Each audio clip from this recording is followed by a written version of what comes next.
Good evening, citizens. It is your HeroFizzer. Tonight we are live with Senran Kagura Shinovi versus. Let me just. There we go. I don't know, it just felt like a good conclusion point, I guess, for the music. Anyway, hello and welcome.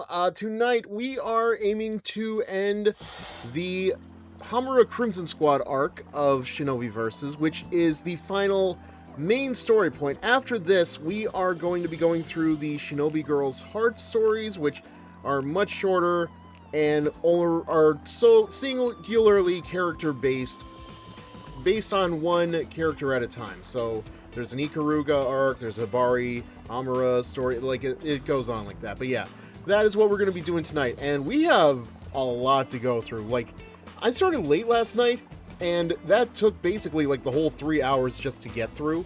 So we're gonna hop right into the meat of things right away. Because, yeah, we were in the middle of yet another gauntlet. Basically, we were fighting the Guessing Girls. And, like, at some point, like, it's one of those ones where it's like you don't really get the chance to come back to the hideout unless you abort the mission. So, you know, we don't want to do that. And again, tonight is probably going to be very loaded because not only did it take us 3 hours to get through last night's stream, it's probably going to take us 3 hours too. Plus, compared to the other stories, there are 25 missions compared to the usual 24 that we're used to with Shinobi Versus. So, that being said, so you're the one who messed with Yagyu, are you? Well, I'm gonna be the one to take you down, so watch out. Yeah, totally. Isn't that, like, super crazy? I don't think that's super crazy. It's more like psychosis. Not really Rey Mysterio, though. Hey, are you listening to me? Wow, Perry the Platypus, if I had 2 nickels for every time there was a big-chested girl who ignored Mirai, I'd have 2 nickels. Which isn't a lot, but you get the idea. Oh, sorry, I'm talking with Meg right now. Just, like, 1 sec. How does Shiki know all these girls with, like, English names? Okay. Yeah, that's, like, so godlike. Yes! You're not, like, yanking my leg off, are ya? Godlike? Yes? Yanking her leg off? Is this Shinobi a foreigner? She does kind of seem like one. Well, apparently in Esmo Versus, she speaks French, so I don't think it's actual French, but I digress. Okay, so I'll text you back. Laters. Hey, sorry, were you waiting long? No problem. You are guessing ninja.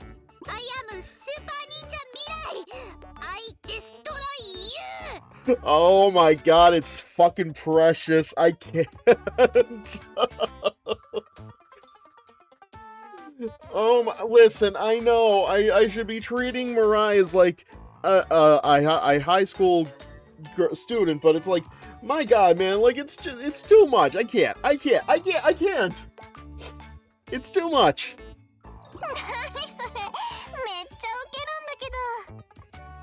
No, seriously, what? You are so hilarious. Wait, you're not a foreigner? Okay, so, like, you think you can beat me? Aren't you, like, being totally bumptious? Okay, you know what? I have learned my lesson with Shiki at this point, because every time I fight Shiki, she always just somehow manages to pummel the shit out of me, so I gotta be careful this time. What the hell are you even saying? Speak like a normal person, damn it! Huh? Like, you don't know what I said? That's toast cray-cray. Damn it, talk normally! You're gonna drive me nuts! Oh, Mirai, that's, like, totally uncalled for. Like, oh my god, I might have to, like, totally get serious. Stop committing crimes against our language! It's bad for all of us, especially you. I have to wonder how this must sound in their native tongue. Okay. So, basically just triangle all the way, man.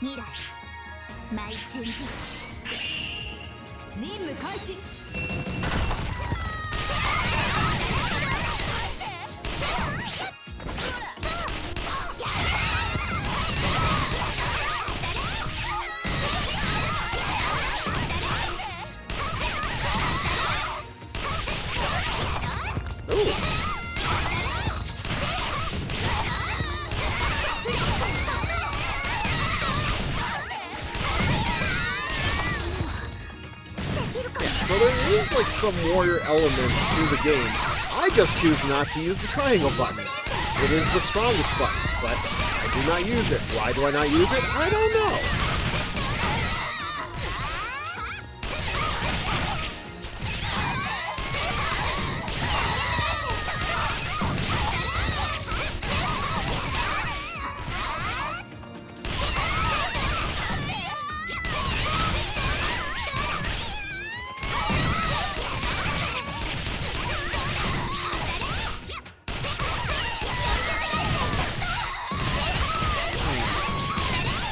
The more I think about it, like, Mirai is definitely meant to be a long-range attacker, but she doesn't really exhibit a lot of that here now, does she?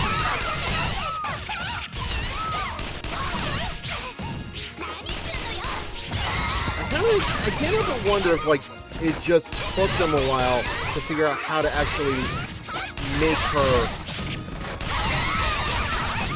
a good ranged attacker.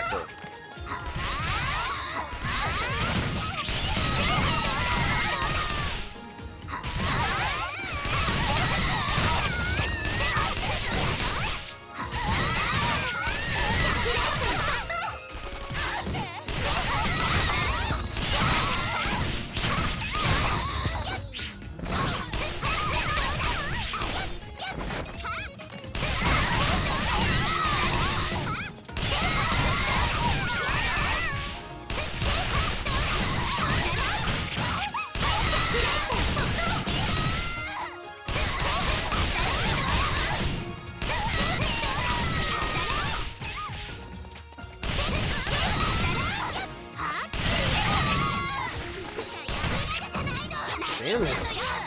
Okay.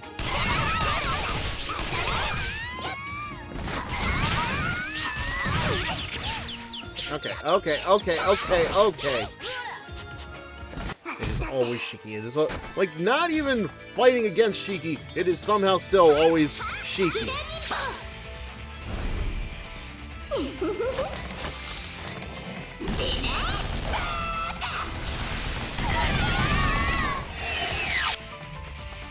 Oh my god, and we're still not done here.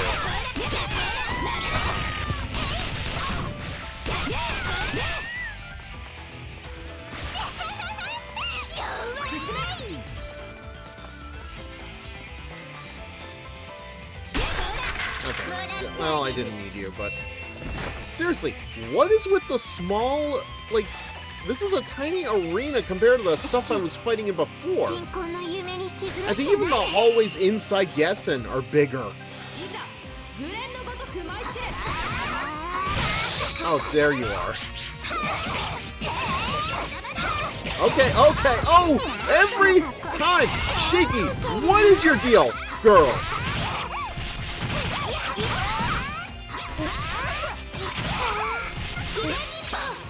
Like, screw everybody else. Let me just get you the fuck out of the way. The only way I know how.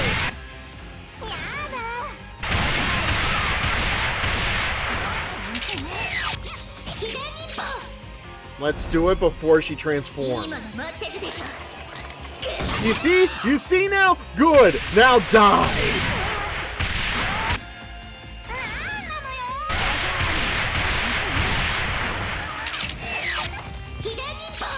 Please, before she transforms, Mirai, I am begging you. Do not make this a waste of time.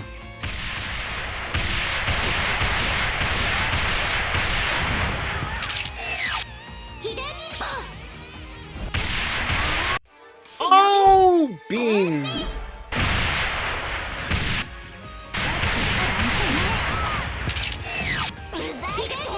And it didn't even do anything to her. At least it doesn't look like it did.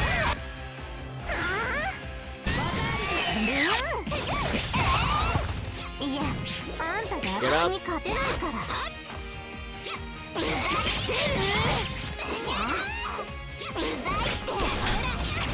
Can I at least get the box? Let me get the box, damn it. Shiki! Why? Every time! Every fucking time! Why is it always you?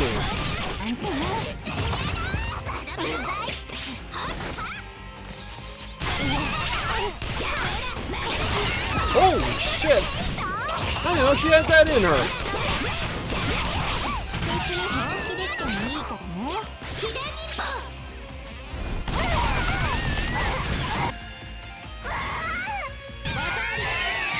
I just need one more. I just need one more scroll.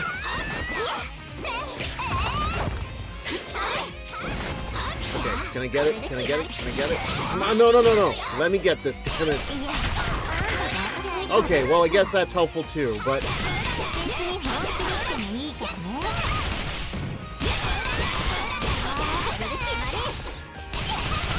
Okay. No. No.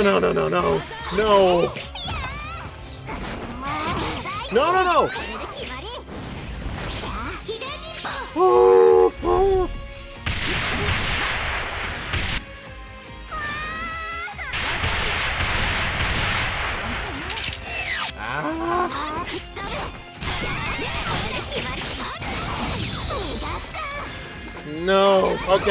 Okay. Screw you. No. Fuck it. Ay.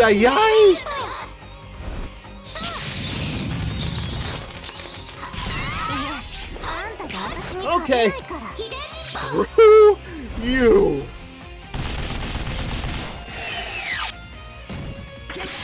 Shiki, you're a very beautiful woman, but fuck you. Fuck you this whole game.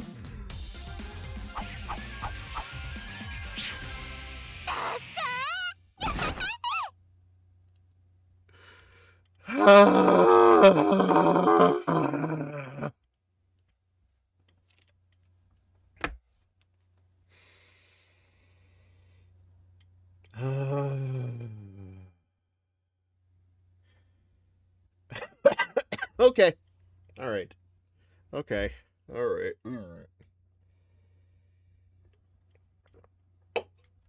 I don't... You know, it's very amusing because I was complaining last night. It felt like so many of the Homura Crimson Squad boss fights were easier compared to all the other Senran Kagura characters that I have fought thus far in the game. And then we have Shiki. We just have Shiki beating the ever-living snot out of Mirai. Why? I don't know. But it is always Shiki. She always gives me the grief in this game, and I do not know why. I need to go through the VOD for this game just to see if my point is proven. Mirai, you're like totally strong. It's a real downer. I can't text Ray. I can't even go shopping. This seriously sucks. You've got like no Atmosense. I'm pretty sure you just made that up. Atmosense, what does that even mean? No response, huh? I beat her, but she was one freaky opponent. Tell me about it. I couldn't understand half of what she said. It's like I was fighting an alien. I'll wait until Estival versus Mirai. What if that fan of mine is like her? I hope we can actually hold a real conversation. Okay, I understand you don't realize it, Mirai, but you tried and you failed. You failed exponentially. Then again, I don't even know what she'll think of the real me. My personality is pretty different online, after all.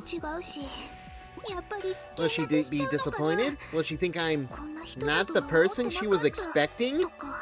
Well, not after those introductions. Oh no, thinking about it, it's just making it worse. What should I do?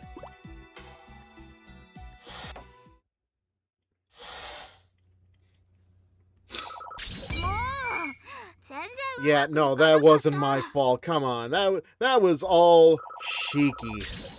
Girl, put a sweater on. She can't. Hello, Ash. Thank you for joining us this evening. Hope everything is going well for you. Yeah, no, like, she'll definitely have, like, her outfit back on, like, the next time we see her, but it's just, after the fights, they always just end up like that. Oh, you did miss it, though. Like, she was trying to speak English earlier, and it was so cute.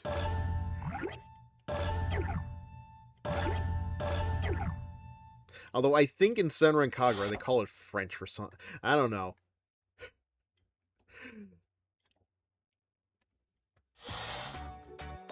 And then there's Haruka. Are you the one that put the hurt on Hibari? Yep, I'm Minori.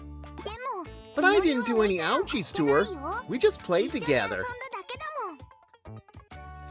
Well, now, you're quite the youthful one, aren't you? And you look and sound like a mommy! I mean, she's not wrong. And here I thought Hibari was the most sickeningly cute shinobi of them all. So what are we gonna play today, lady? Some catch? Or oh, how about some Red Rover? I used to play lots of games, but I moved on from that kind of fun a long time ago.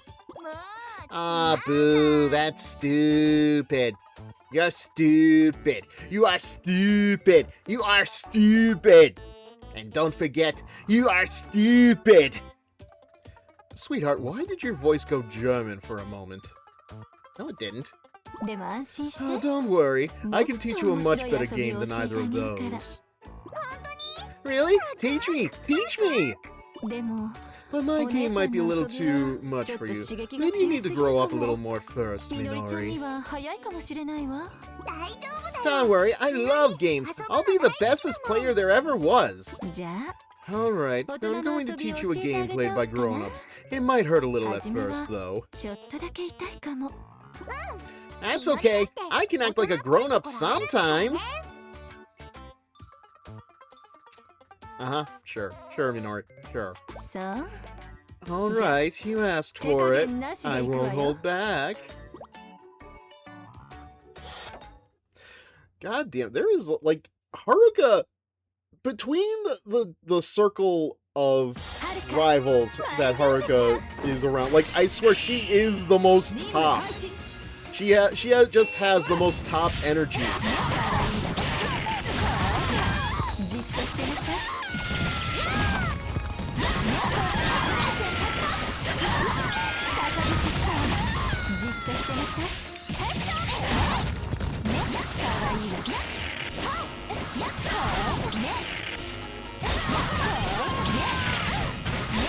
Because, let me think.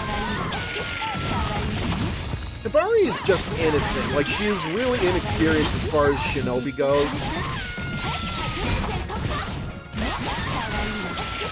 Minori literally acts like a child, much to her own chagrin. And Riona, like, Riona is just...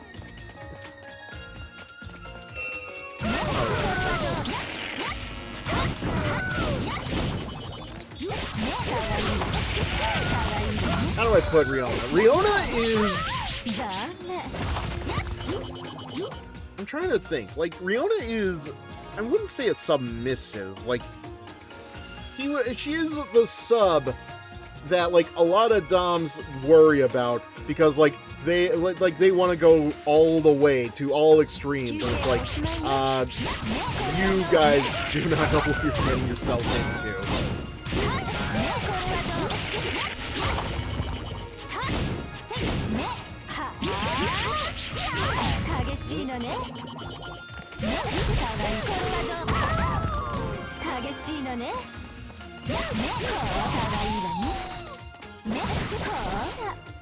Finally. I don't think I can get to that box, so... Wait. What did I forget? Oh. Really?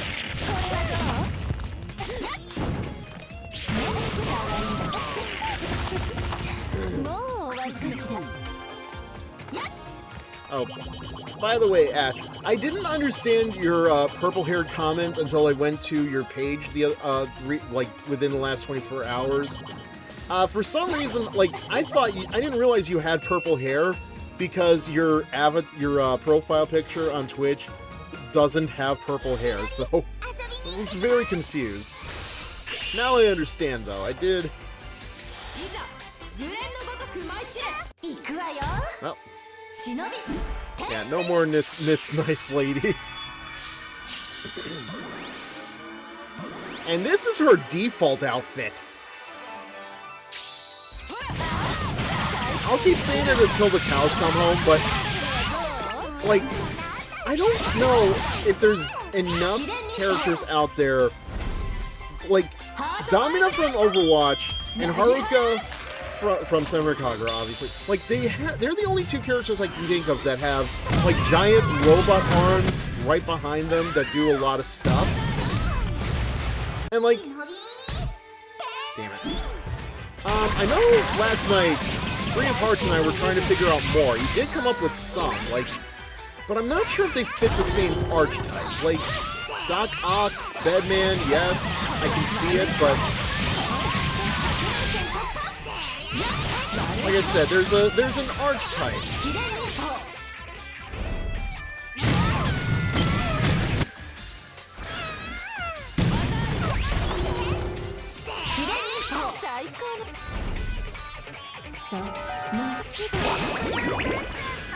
That almost fit her in.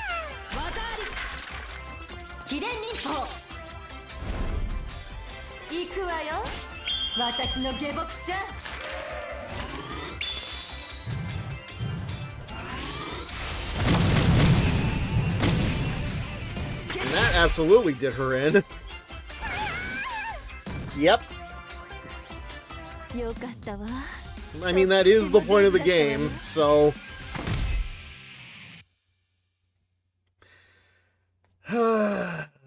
The things I do.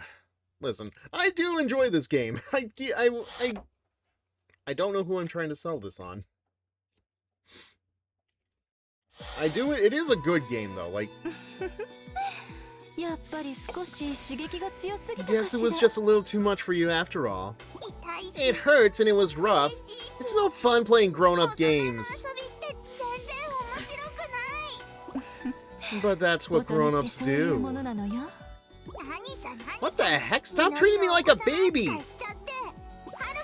You're just trying to act all grown-up for show. Act grown-up for show? Me? You're trying to act like a big person so I feel little. I can tell. That really wasn't my intention. I bet you treat other people like babies too, huh?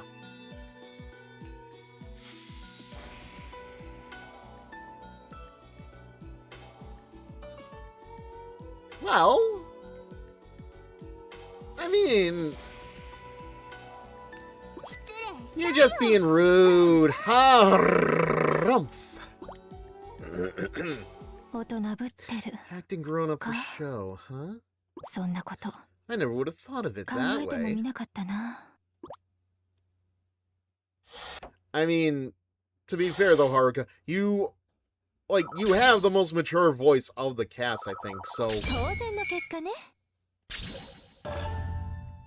Like, seriously. I don't know why... I understand why they can't do it for this game, but...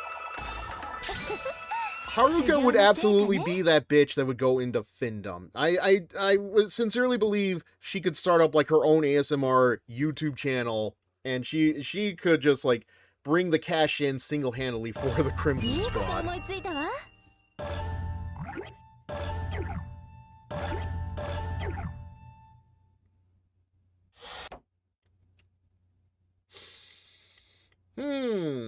Now who's next?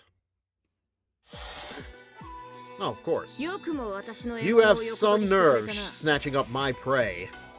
I'm the one who's going to defeat Asuka, and I won't stand for anyone else robbing me of that opportunity. Now, there's no need for such grandstanding. So, how is it, the life of a renegade? You must have an awful lot of free time when you're not getting revenge on Hanzo's behalf anyway. You're one to talk, Yumi. Your whole arc was trying to defeat evil and get justice. Like, free time? Please, I've been working part-time jobs every single day to make ends meet. How many? Enough. Part-time jobs? A shinobi working part-time jobs? What, you never heard of a part-time shinobi? There's gotta be an anime for that somewhere. Yes, I suppose you'd have to, living on the run. You and your... Don't you dare. You and your... Don't you do it, Yumi! You and your band on the run.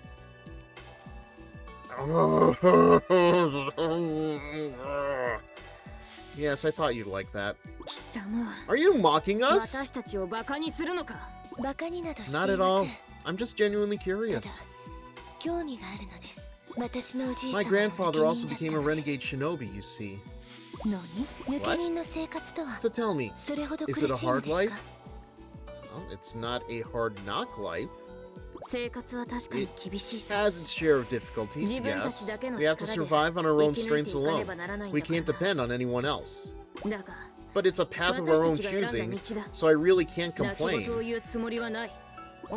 I imagine your grandfather must feel the same way, right? Well, felt. Yes, I believe he does. He's never uttered a single word of regret. I am very Is it like only the Gessen timeline where he's dead?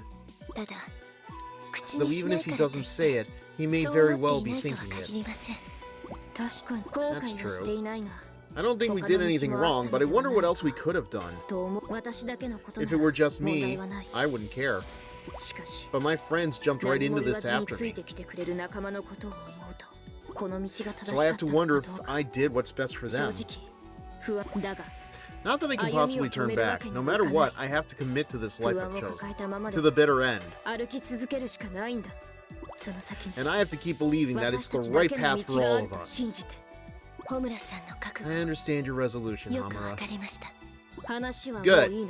Does that mean we're done here? Girl, what game do you think you're in?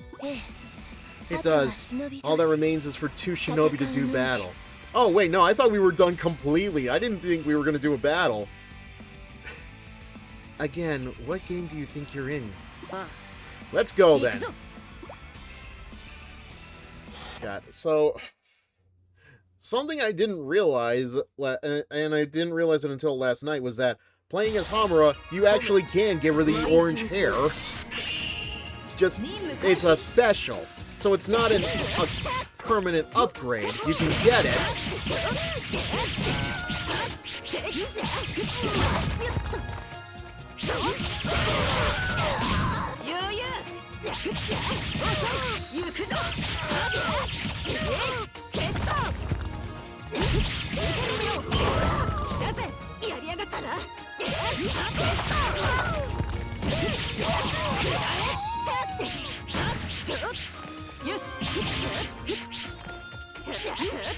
Where are you?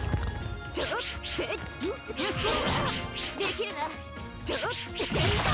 we go. Jeez.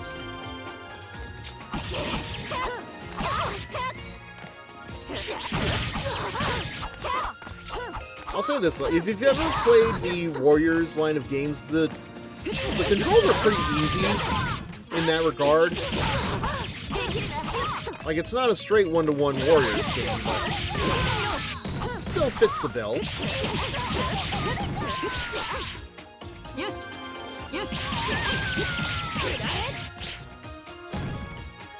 Okay. I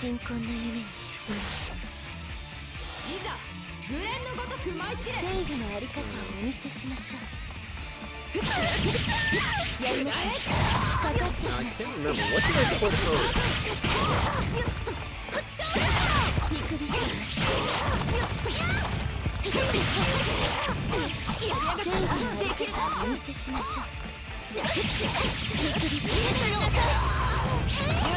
There we go. Okay.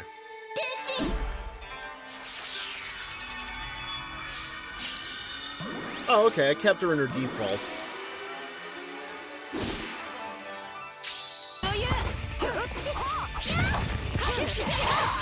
You know, what's really funny...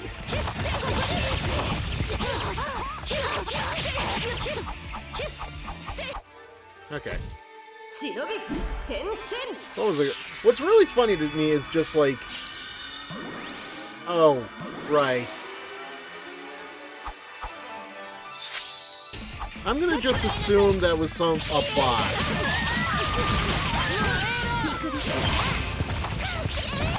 Actually, Ash, if you're still there, I'm curious. Have you ever played any of the Blaze Blue games? Because Yumi actually does appear in a cross-tag battle. If you're familiar with that one.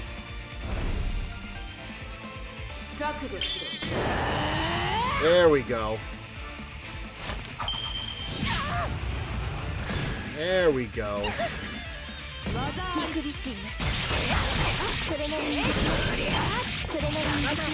Oh, she has a slow walk. Oh, wow. That is some farming right there.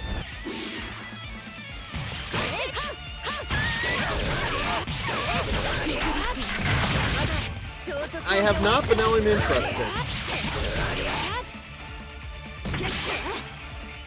Well, here's the thing. I've been playing through Blaze Blue all year, starting with Calamity Trigger. I'm in the middle of Continuum Shift now.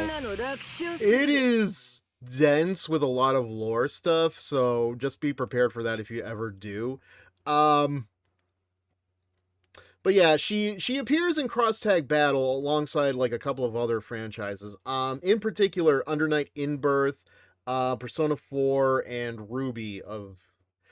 And Ruby is the only reason I even, like, bothered with Cross-Tag Battle, but it's like, well, at some point I grew into the Persona fandom. I started with Persona 5. I eventually watched through the Persona 4 anime, because I figured that's a better substitute for watching playing the games, and even Golden instead. But now they've got the remake for 4 coming out, so I'm definitely going to be doing that.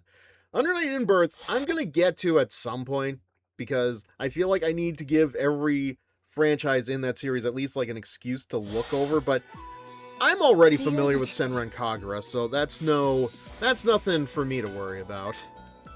You are very strong. You too. I wonder how far that strength will carry you. To the bitter end, remember?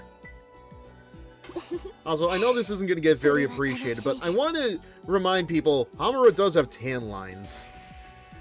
Oh, Yang. Honestly, like,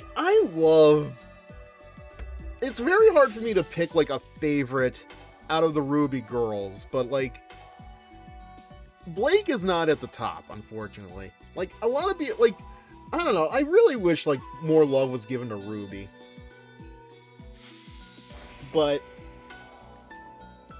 I don't know, like, I stopped after, like, Volume 4. It wasn't hitting the right way. I have, like, a whole list of complaints about Volume 4 in particular, but, like,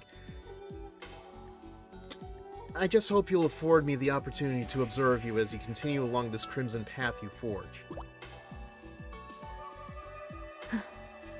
Finally! It's over. It does actually get better, but yeah, it was painful. That's the problem. Like, I do understand it can, and it probably will get better. Like, I have seen at least one fight with, there's a character named Talk, but unfortunately she only has, like, maybe 2 minutes of screen time total, and, like, I love her design and everything else, and I am so mad that she only has such little screen time, because it takes place in a flashback, but the problem is, like, trying to get through, like, that low end of this, like, I understand. I have said this so many times. I understand that they were going through the motions following Monty Oom's death, but man, do you feel it? And it is, as a fan, it is just very hard to consume. Well, I say consume, but, like, it's just so hard to, like, get through in general. Haruka, looks like you got through this one in one piece too. Well, yes, I am wearing the bikini after all. Don't you goddamn... Of course. And now Hanzo's revenge is complete. I powered through it. Good for you. I think what really kills it, though, is, like, I heard about what happens to Penny in a later volume, and it's like, God damn it. Penny really deserves better than what she gets. I might be missing the context of that, but it's like, God damn it, man. Like, you brought her back. Like, keep her around. Let her live her life, damn it. Do I really have to keep... Do I really have to keep repeating myself? I just don't like those guessing girls. That's all. Whatever you say. Do you think Asuka is alright, though? I mean, Yumi put up a good fight against me, but I still won. Which means she should be able to as well. Maybe if we trained her team ourselves. Huh? Why? Aren't we their enemies? Exactly. And if Asuka and the others can lose that easily, what does that say about us? In fact, I've made up my mind. We're heading to Hanzo National Academy. Come on! You could just admit you want to see Asuka. Never!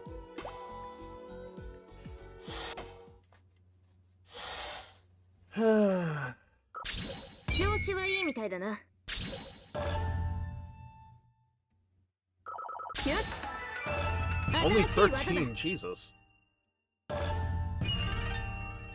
Let's see. Lightning speed, school jersey, sweater, camisole, sexy sweater. Oh, okay. It's just alternate colors for the other girls' costumes. If I get to go to the store, I'm probably going to have to see how these look. Which should be... I should be able to, actually. There we go.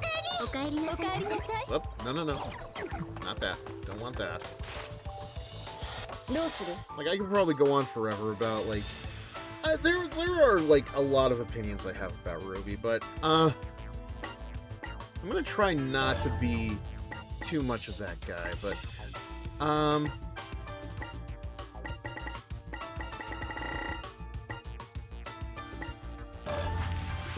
okay.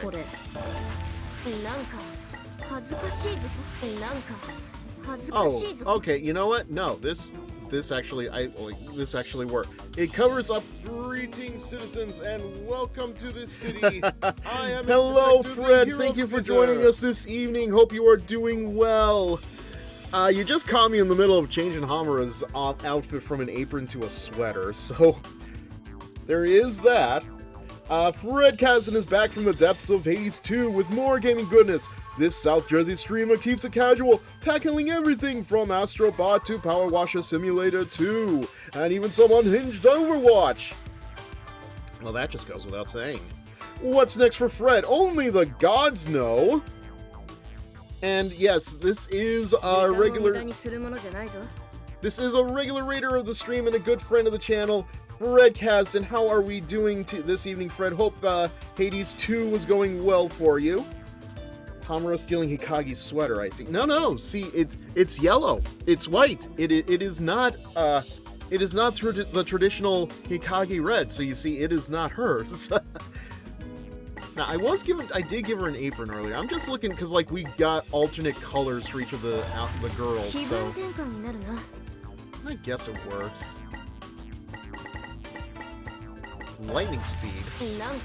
That's it's just red.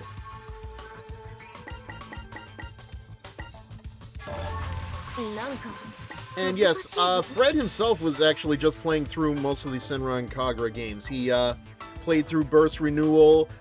He completed Estival Versus, if I'm not mistaken. The only reason he hasn't played Shinovi Versus in Bon Appetit, yes, is because they are not available on PlayStation 4, surprisingly enough. Oh, you know? God damn, I don't know. Homura just, like, pulls off a lot of good looks, man.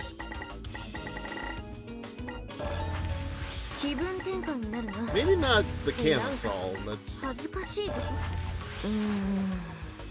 I'll take this. Most? I only played 2. How is that most? Let's see. Well, let's see. There's Burst, technically. versus Renewal Burst, they're the same games. There's the Crimson Shadows 2 on the 3DS. There is, so let's see, there's Shinovi, Estival, Bon Appetit, Peach Beach Splash. So that's 6 games. So you played at least like 2 of them. So yeah, there's supposed to be 6 total. There was supposed to be a 7th, but you played a third.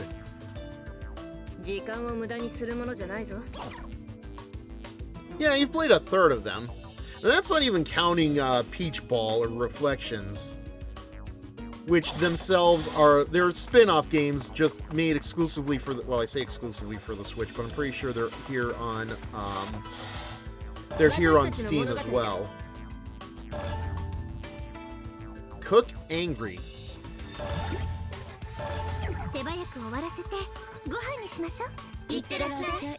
Yeah, actually, well, I was just talking to Ash Adcroft about Ruby a little bit because I mentioned Yumi is in Blaze Blue Cross Tag Battle, and I mean, I did mention like the other franchises that are involved in that game. Huh? Homura? I hear you lost to Gessen. Kinda sad considering how easily we crushed them. What do you mean you heard? You were there when I told you that we lost. Shut up. Well, why would you go against Gessen? Was it for us? No? Yes. No, I just didn't like them taking my prey. I see, but we actually won against Gessen. For what? We lost during the skirmish, but won the Shinobi Battle Royale itself. Damn it, I don't care about the technicalities. Can't you just be grateful? For what, though? You said yourself that you didn't fight them for us. Or are you lying?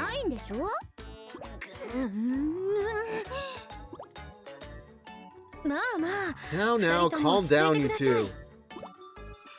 No sense spoiling the fun. It's been a while since our last reunion, after all.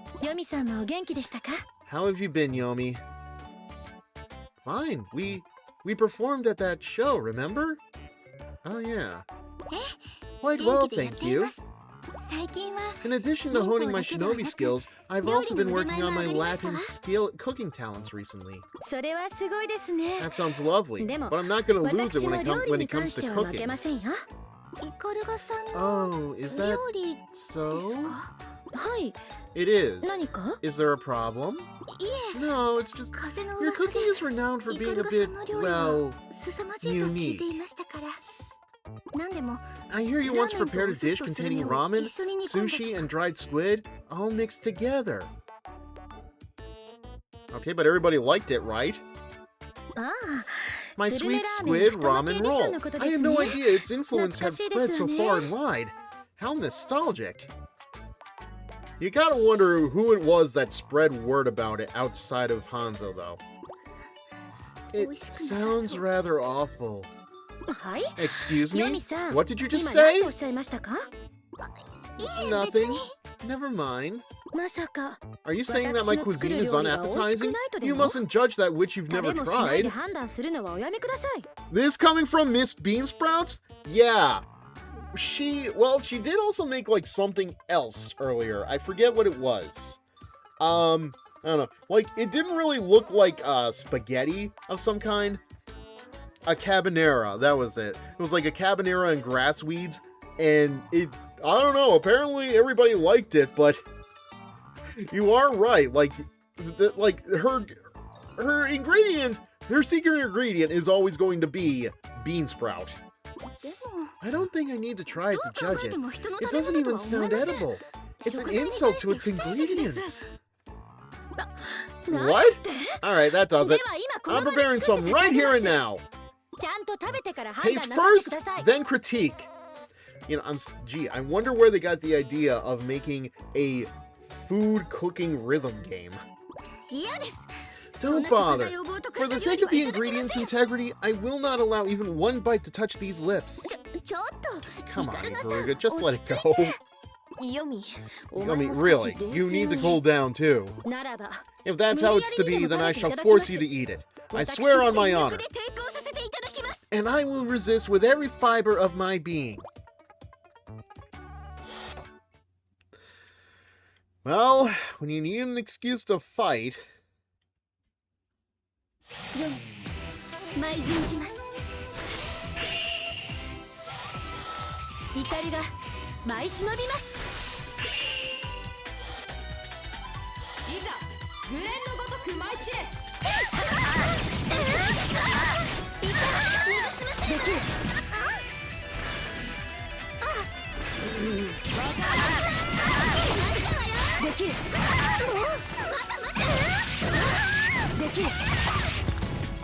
Damn it. I've been trying my damnedest. Okay. To try to be one of them, I think Mirai is the only one that's come closest. Oh, and naturally, I had the hardest time against Shiki this whole series.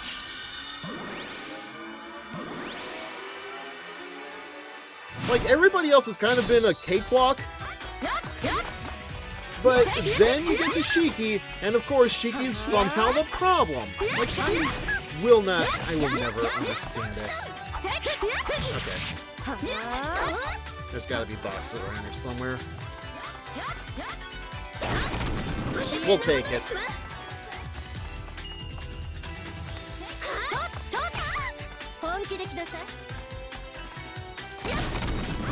Alright, well that's fine.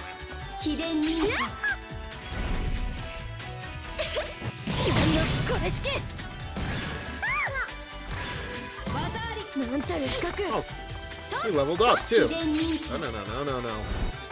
Damn it, Yomi.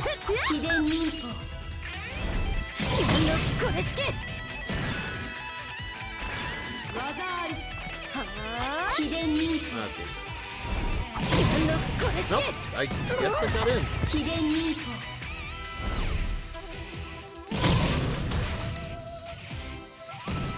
I don't think that was enough to fully disrobe her.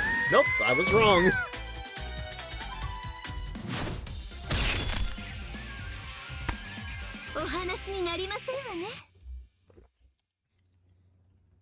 It cut where it needed to. Well, it usually does.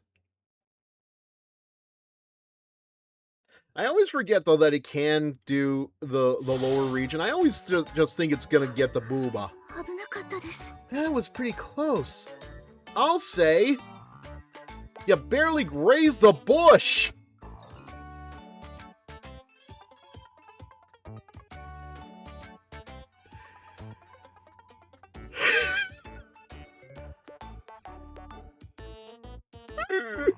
I cracked myself up, man.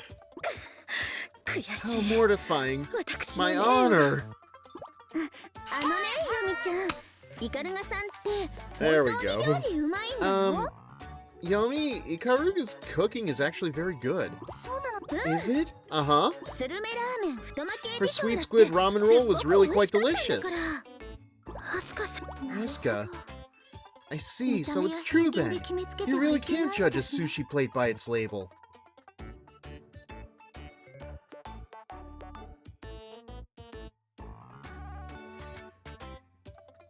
I'm just trying to absorb how... Like, I get what you're saying, Yomi, but... No. It seems I've done it again. I'm terribly sorry, Ikaruga. Please allow me to taste your cooking next time. What do you think she's serving right now? Oh, that reminds me. I forget what I think it was like a sexy maid cosplay, but somebody at Creators After Dark was literally... Clam chowder. It might as well be. No. What they were doing, the person at Creators After Dark, the cosplay, they had a silver platter which had the letters C-U-N-T on top of it. I think I actually suggested them, hey, maybe next year, try a fleshlight. Gets the same point across, I think. It was clever. I'm not taking away from the cleverness. That was very clever of them, but that was my own suggestion. Like, I commended them. Like, that is brilliant. It would be my honor. I'll make sure to give it everything I've got. I know. Could you use bean sprouts or wild grass in your cooking by any chance? If so, perhaps I can add a few recipes to my repertoire as well. Dried squid, ramen, wild grass, and bean sprout special. I like the sound of that. Give me a break. You and me both, Homura. Although, I don't know. Would Yomi be the kind of person to accidentally put horny goat weed into her recipes?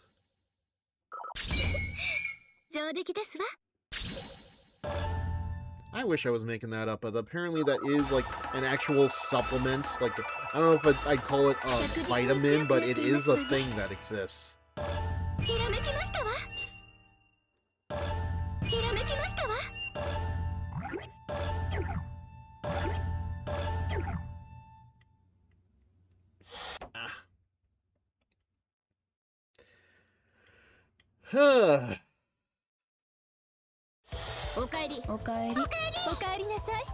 Okay. I got nothing else to do. Let's just keep rolling with it.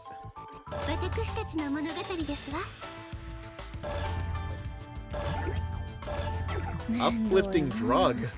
It's not the horny goat weed, is it?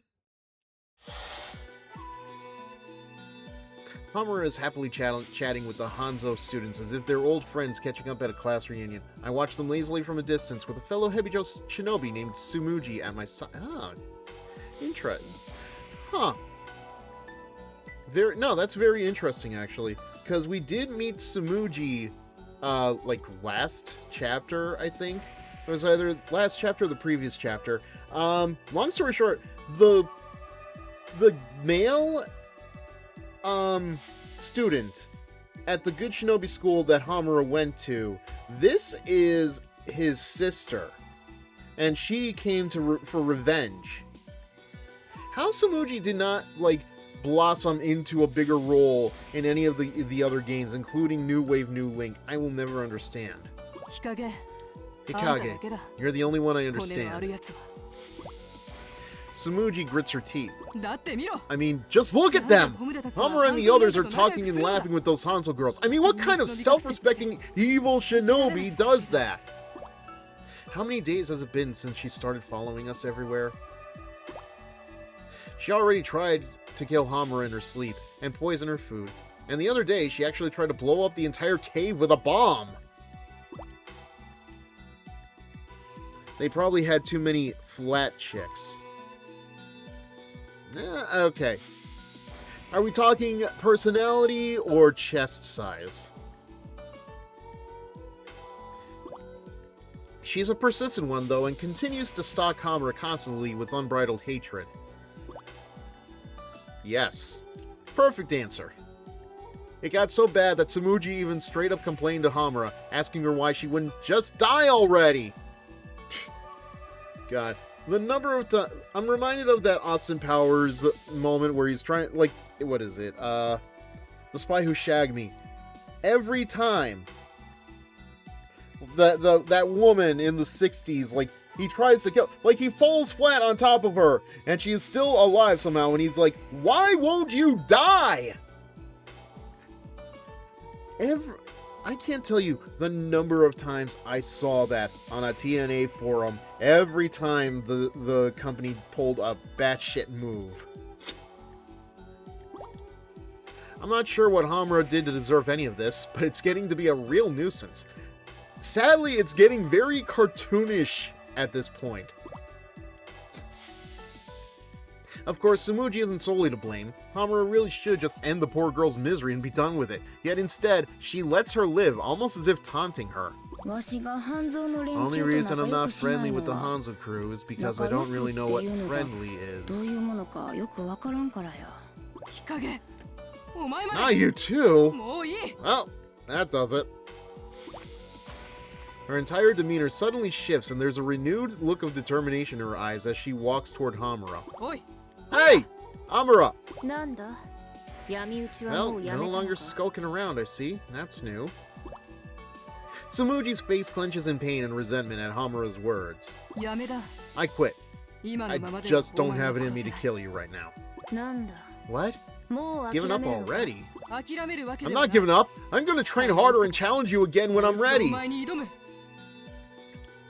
Oh my god, Homura, just bring out the orange hair and show her a good what for. Alright then. I'll be looking forward to it. Immediately upon hearing Homura's quick answer, a slight bit of redness begins spreading across Tsumugi's face, and that's when it hits me. What's a what for? What? Isn't that how they used to say it in the olden days? You know, give him a good what for and whatnot.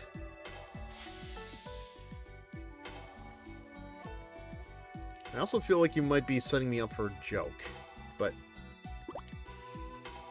So what's a what? I don't...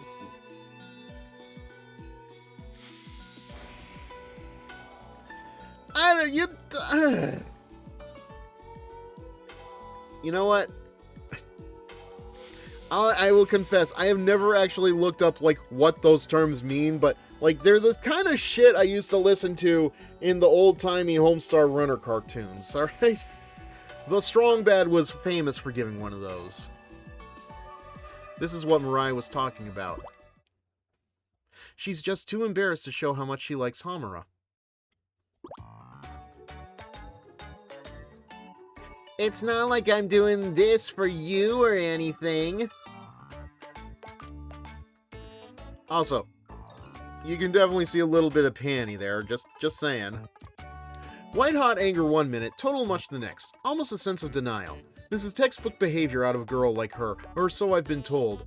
Through all the hatred and loathing, she's grown to admire or even adore Homura. It makes sense, when you think about it. Or don't.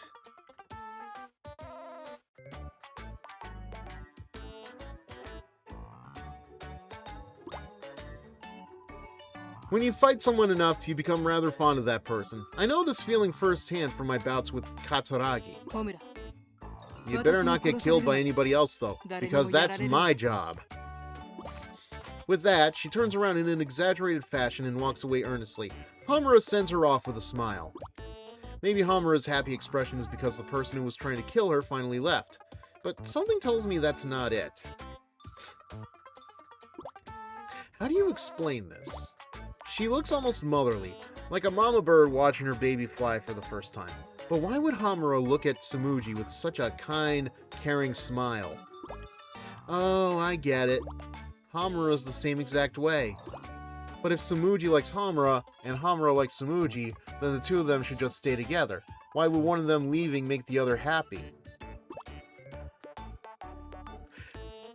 Their actions and reactions stand in direct contrast to their feelings. I seriously don't understand at all. Once again, emotions leave me stumped. What's wrong? Haruka is suddenly standing right next to me. What's with the gloomy face? Gloomy face, huh? That's her way of saying I seem depressed, which means this whole thing must be bothering me a lot more than I realize. But that, in itself, is an emotion. Despite my best efforts, I do worry about things. I do feel. I've never actually identified anything in my experience as depression, but I guess that's as good a description as any for that murky feeling inside me. I bet things would be different if I could hold a real conversation with people. Yeah, who was it? She was trying to talk to Yozakura last night, and, I don't know what it is, man, but conversations between those two just hurt my head. Hikage, I've seen you laugh. I know you feel. I know now what you feel is a whole another story, a whole nother story, or whole nothing story. Oh, so you want to be better at talking to others? That seems like an easy enough goal to achieve. Just leave it to me. Okay, thank you. I could actually believe it was a whole nothing story, though, with Hikage. Almost as if she'd been planning this all along. Haruka instantly produces a small vial filled with a rainbow-colored fluid. She holds it out for me to take. Oh my god, they're making the Shinobi gay! What's this? Something that'll clear away all the clouds in your head and really make you shine. Just try it out. There are no side effects and it's not addictive. They were that way from the start. Thank you.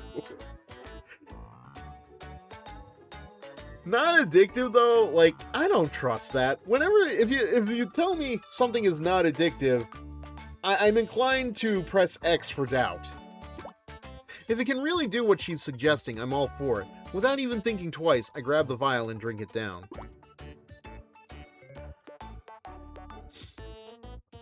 It takes only moments for the effects to kick in.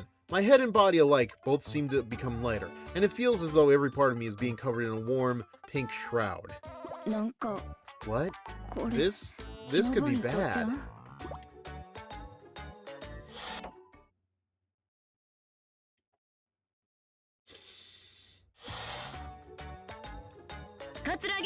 Ah, right. Yeah, so this is what... I forgot this is the outfit I put Hikage in, because, like, I like the sweater and all, but, like, god damn it, I don't know, man. She looks really cute in it. Katsuragi. No. We gotta do this right. Katsuragi. What's up, baby doll? Aren't you... Hikage? That's right. Hikage in the his house. You shouldn't even have to ask. You know what? I kind of have to agree with Katsuragi's face right now. This is kind of terrifying. But you did ask. Why? How could you not recognize me? That's sad. I am hilarious, and you will quote everything I say. Oh my god, that really was the most appropriate thing. I'm so glad I added that. Come on, commit my face to memory. Look at me something fierce. I'm down in the dumps, baby doll. Lonely as can be. What's going on with you? You're acting really different from usual. Now that ain't at all true. I'm the one and only Hikage. Hikage, please. Come on out, you're way more hyped up than I've ever seen you.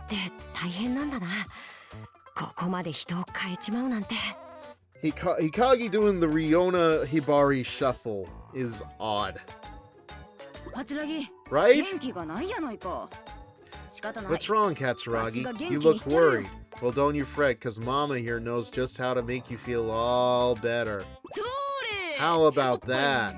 Let's jiggle them jugs. Ah! Cut it out!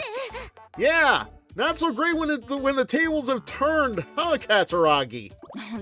Why should I? You love this kind of thing. Jiggle, jiggle, jiggly poof. Man, I had no idea this was so enjoyable up till now. You're spinning. The world's spinning. Hell, I should start spinning. You know, imagine if I did just, like, skip out on the LN bits and I had no idea what the hell was going on. Like, if I skipped that and this, like, just played out, like, we would have no idea. And, I am for the better, just, like... Credit to Hikage's voice actress, she is totally selling it. Absolutely, like... And language barriers aside, like, yeah. Actually, speaking of language barriers... Mirai was trying to speak English to Shiki earlier, and it was fucking adorable, man.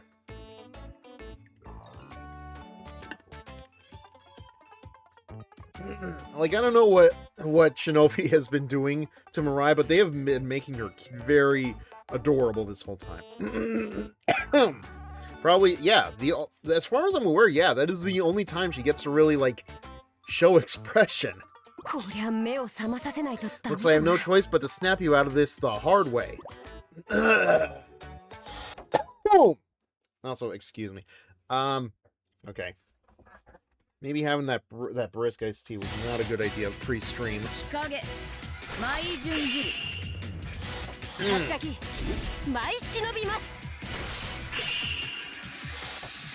Katsuragi, this is Twitch. You can't do it the hard way. Holy shit.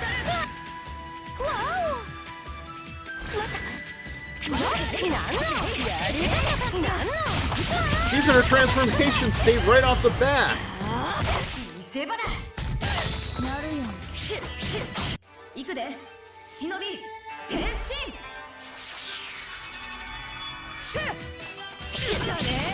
Also, yes, I made her a nun. Why?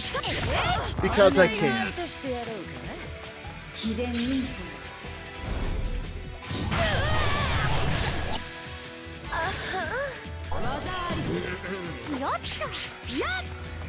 Where are you?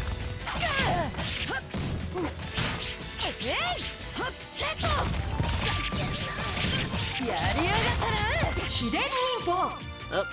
And there's our transformed frenzy. Yeah, I got a taste of it last night.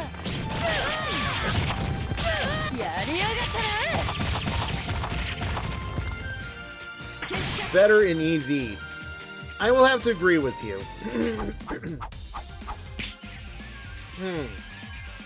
Because they add the laughter. Oh boy. I will say this though, I wonder if Mirai plays better in SVL Versus, because like her long range stuff definitely doesn't work in Shinovi.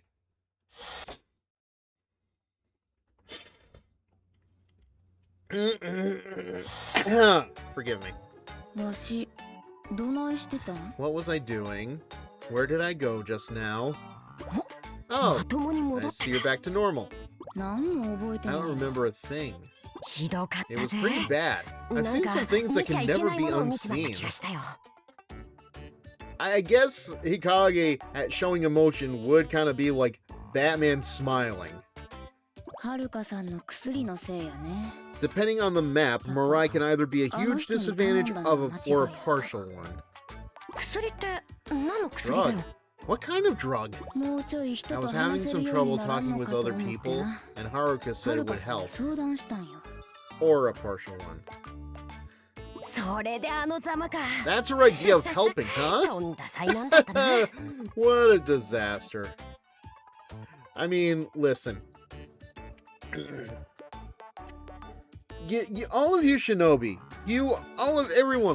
every one of you in this game, you all absolutely do have some negative traits. But y'all are still leagues ahead of the freaking Hebijo Academy. But it's not all bad, because now you know you're fine just the way you are. You really think so? Talk is cheap. You don't have to talk to get along. Words aren't needed if you trust one another, you know? Now, being able to grope one another, that is definitely a good language barrier you need to break. You might be right. Man, that actually takes a load off my chest. Sure about that? Don't worry about it. I do have to ask, though. You wouldn't happen to have any more of that drug you can give me, would you? What would you do with it? Isn't it obvious? I'd give it to Kagura. No means no, Katsuragi. Doesn't that sound like it'd be frickin' awesome? I think I should do the responsible thing and get rid of it instead.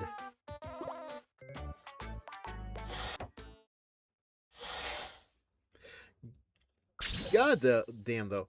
A loosened up Ikaruga. I don't know if I could really fathom it.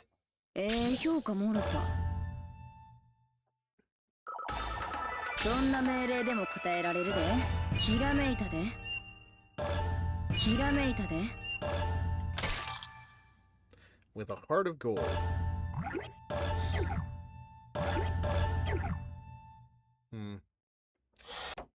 Maybe next time is a good time to go to the shop and see what we can purchase. I'm actually kind of surprised it's not like a whole gauntlet like we're usually accustomed to. Wait, no. The shop's over here.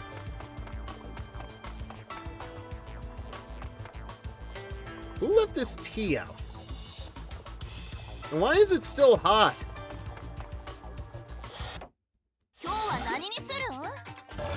Alright. Okay, that's a lot of zen. Not enough.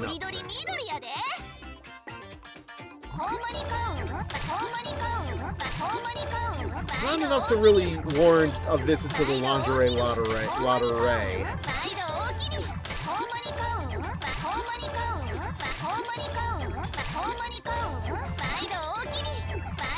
Like crap, those are more expensive than I thought.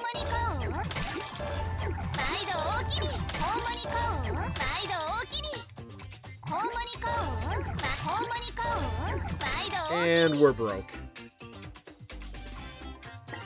Whoops. Well, it's a good thing I plan on doing the Shinobi Girl's Heart stuff after we finish up here. Not tonight, obviously.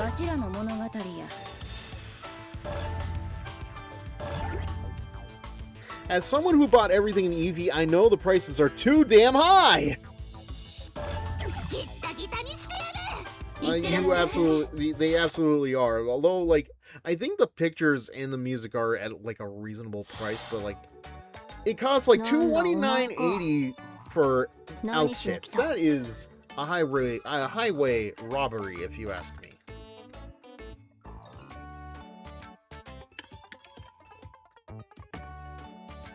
Oh, it's you. What do you want?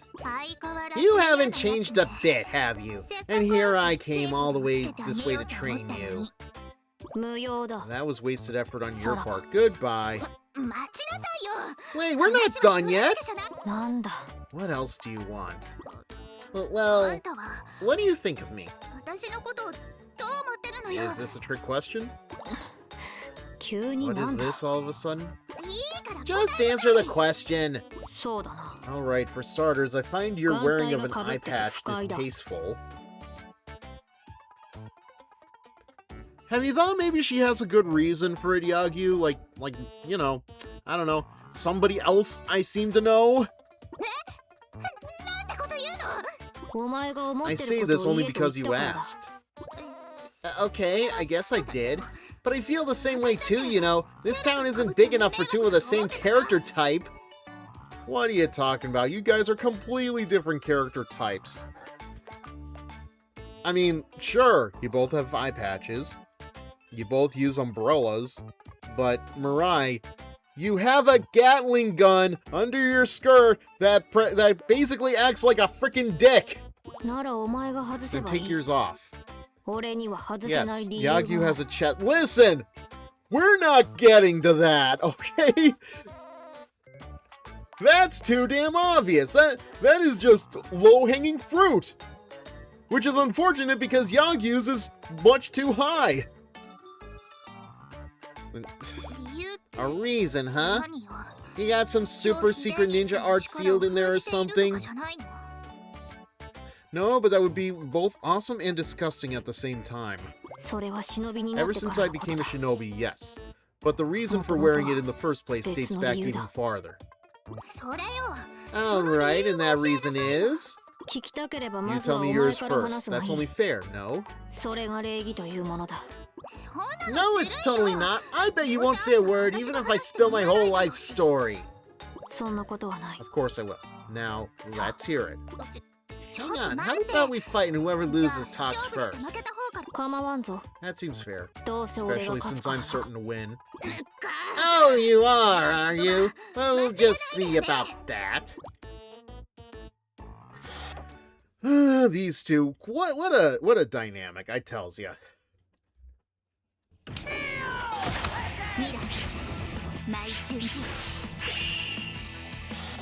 That's gotta be one of them.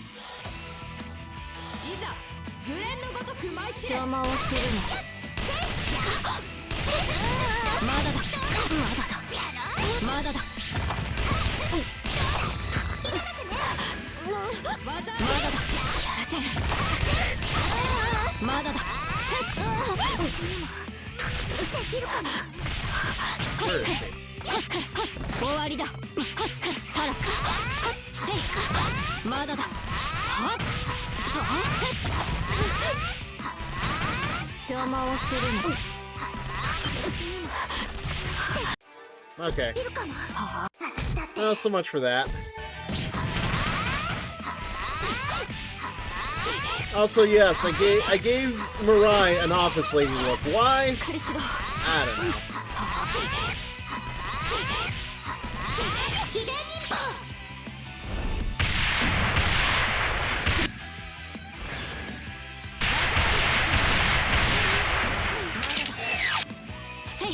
God damn it.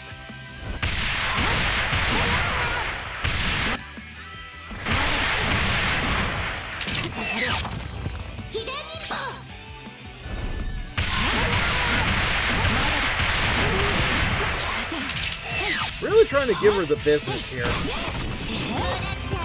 Nope, that's not the right boss.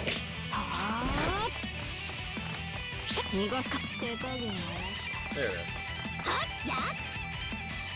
Because she'll be that kind of secretary.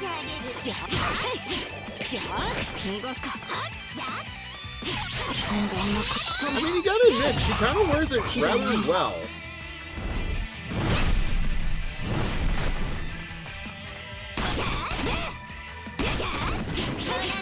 Wow, no ninja scrolls. Am I really that... Really?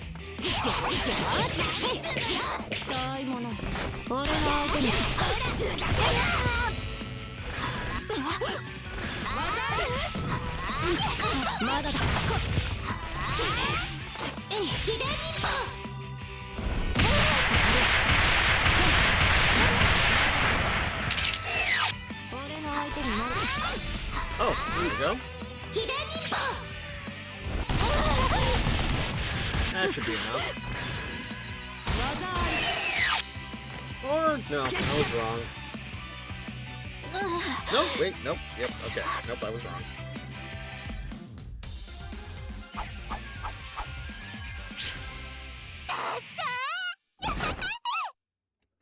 See, look at her. You know what? God damn it. Now that I think about it, she kind of, like, I hate saying this about Mirai. Even though I'm the one that made that nothing flat joke all the way back during the Hanzo route, but like, man, she kind of feels like a child playing a dress-up, doesn't she? My dress-up darling, she is not. She's definitely not Juju from My Dress-Up Darling. She'd be barred in the UK. Yeah! How about that fucking story? Jesus H. Christ. I win. Now are you gonna tell me or what? A promise is a promise. I wear an eye patch because I don't want to forget. My sister, who passed away. Oh, okay. How about you? My reason is much simpler. There were just certain things I didn't want to see. People who hurt you?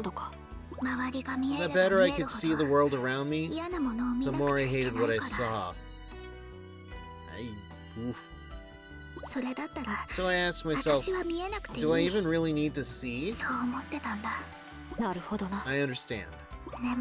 But recently, it started to feel like I couldn't even see myself. And then I began wondering how others saw me, and it kind of made me scared. That's awfully pathetic. What? It doesn't matter how others see you. You are who you are. Just believe in yourself and you'll have nothing to fear. Believe in myself, huh? How am I supposed to do that? Frankly, it's rude of you to ask. Yeah, can you just, I don't know, jump off a bridge? Please? You defeated me in battle. Isn't that cause enough to believe in yourself? I didn't mean it like that. But you did defeat me. Thank you, I guess. When you put it that way, it does make me feel a little more self-confident. Okay, but it's kind of rude for her to say that your reasoning for wearing an eye patch is pathetic compared to... I thought I was over this nonsense from last week. What the fuck, Yagyu? Besides, you're not going to amount to much in the end, so you have no reason to be scared. Few will judge you. Yagyu is that kind of bitch. Abso-fucking-lutely. What the hell's up with that? Ooh. I'm just telling it like it is. Nothing more, nothing less. I can't believe I thanked you! Ah, I hate you! Glad to hear it. Sheesh.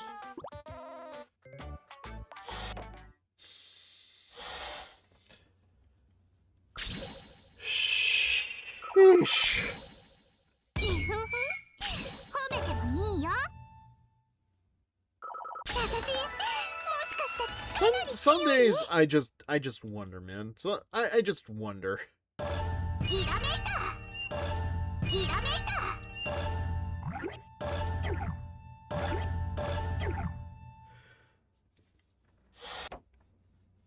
Like, yeah, this is why you're not really topping a lot of character polls.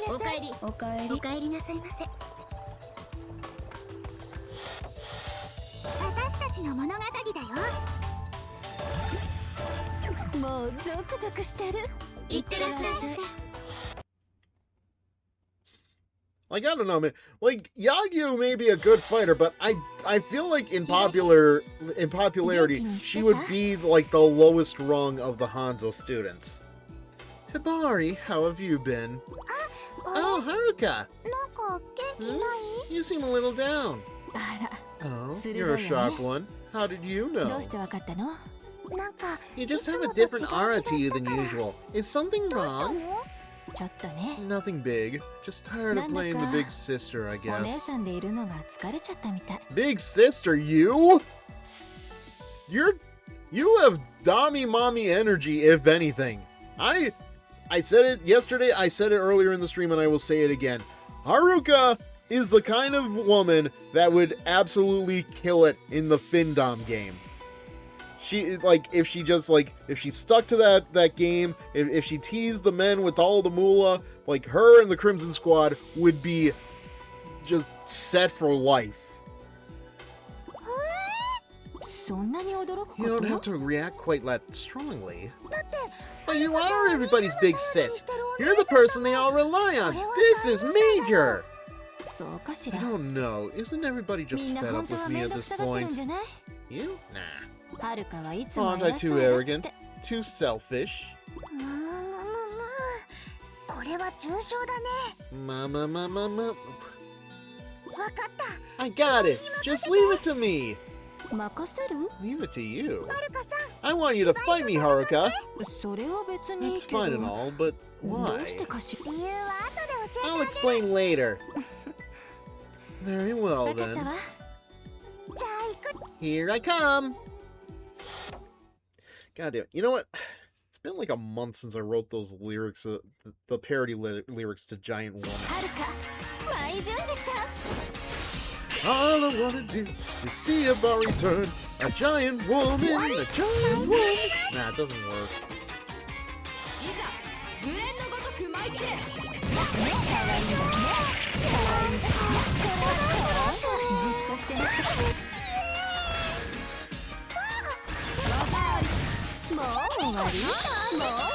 Where are you?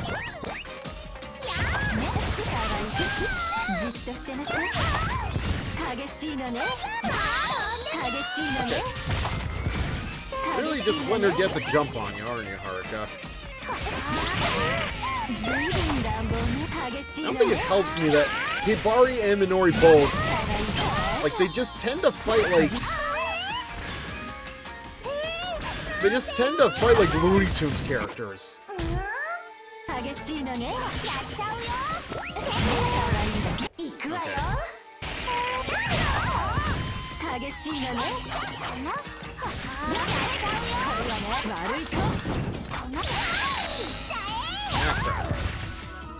According to the SK Wiki, the popularity poll for SV has Yagyu placing 7th out of 20. And yeah, Sabari is a Looney Tunes character. Her and Minori both. Like, Minori has the freaking pancakes and like the 20-ton, whatever you call it.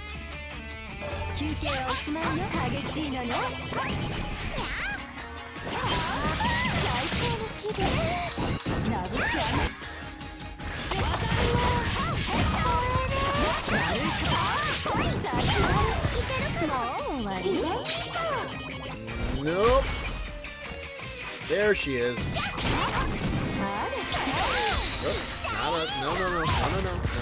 Get it. Ow.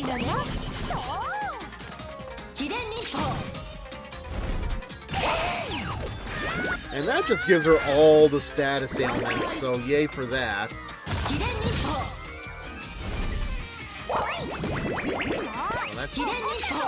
Stand still, Hibari.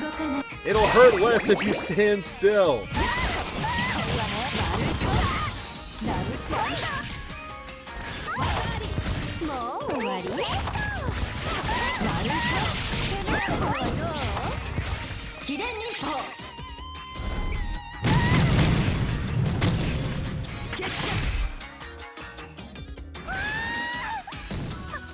Seventh out of 20 for SV, though. I don't know.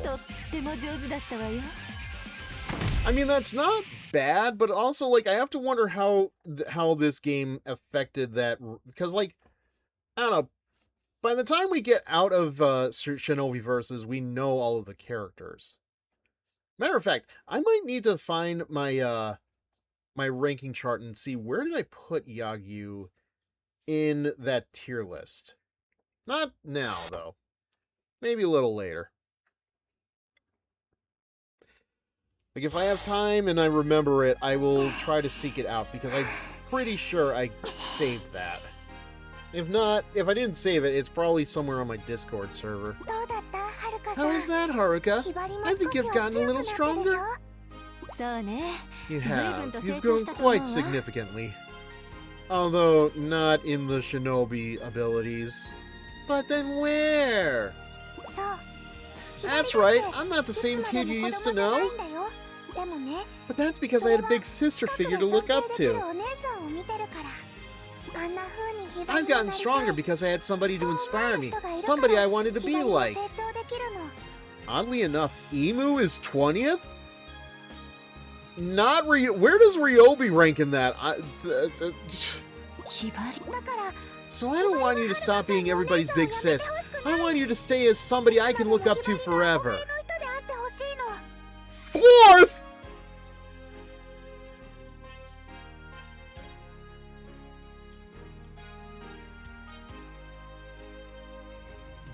I have so many questions. Do you really know how to make a girl feel special? Well, if you ever get tired of being mature, just remember, you can always be a kid again. And then we can play together until we wear each other out. Yes, play together. Thanks. I'll keep that in mind. In fact, come on, let's go get some sweets. We're going to have a candy party in your honor. Oh my. I'm touched, but it sounds to me like you just want an excuse to eat some candy. That's not true. Come on. It's worse. Ryobi moves up to 2nd. She tried to snipe her teammates. I have said this before. I would have understood if Ryobi and Riona did a 2-on-1 team against Miyabi. I would understand completely, but no! You tried to snipe her in cold blood, and somebody else paid for it!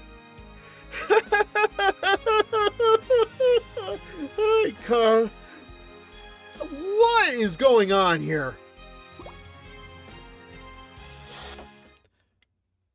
I really wish they would pull not just the Japanese audience. I really hope that they pulled the English speaking audience on this, because I have so many questions for the Japanese. Why?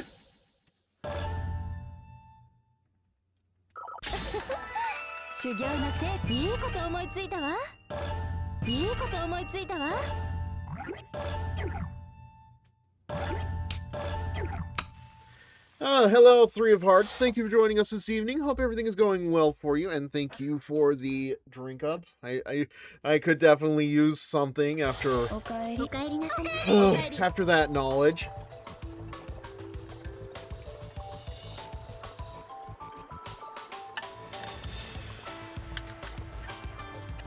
I don't get it. I do not get it.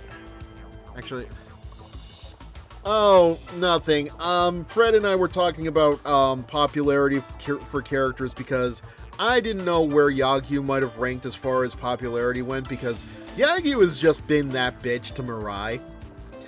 Turns out, as far after the polling for Shinovi Versus, the most recent poll I'm seeing has Ryobi as 9th in 2024. I guess. To be fair, though, I think by the time, well, I don't know, like, because, like, you have, like, a lot of new wave, new Link characters by the time we reach 2024, and 2025, I think, was the last year that new wave, new Link was active. So yeah, you definitely had a lot of new characters added in those games. But really quick, while I'm thinking about it, let me see.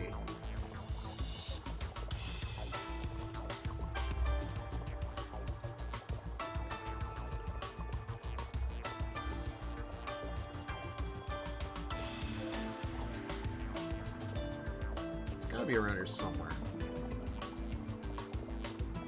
Yeah, nope, that's the Zenless one. Okay, so where did I put Yagyu? I'll probably pull this up later in the stream, but yeah, let's see. Because this is like including all of the characters, even like the new wave, new Link ones. And like, I'm gonna look at this a little later and see like how it looks now versus like, okay. Yeah, so I put Yagyu in the friend zone. Like, that's basically like the lowest tier possible in that poll, that one that I made, but yeah, mark my words.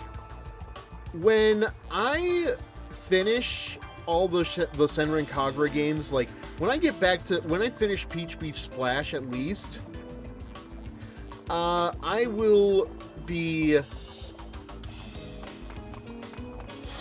yeah, where was I? Yagyu's just, I don't know, man. Yagyu is just like a bitch to Mirai. I forget what my reasoning is, because it has been so long, but...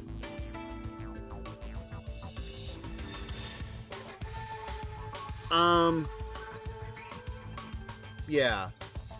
It's just been so long since I've done that tier list. I might have to rewatch the whole thing just to remind myself where my head was at that point. But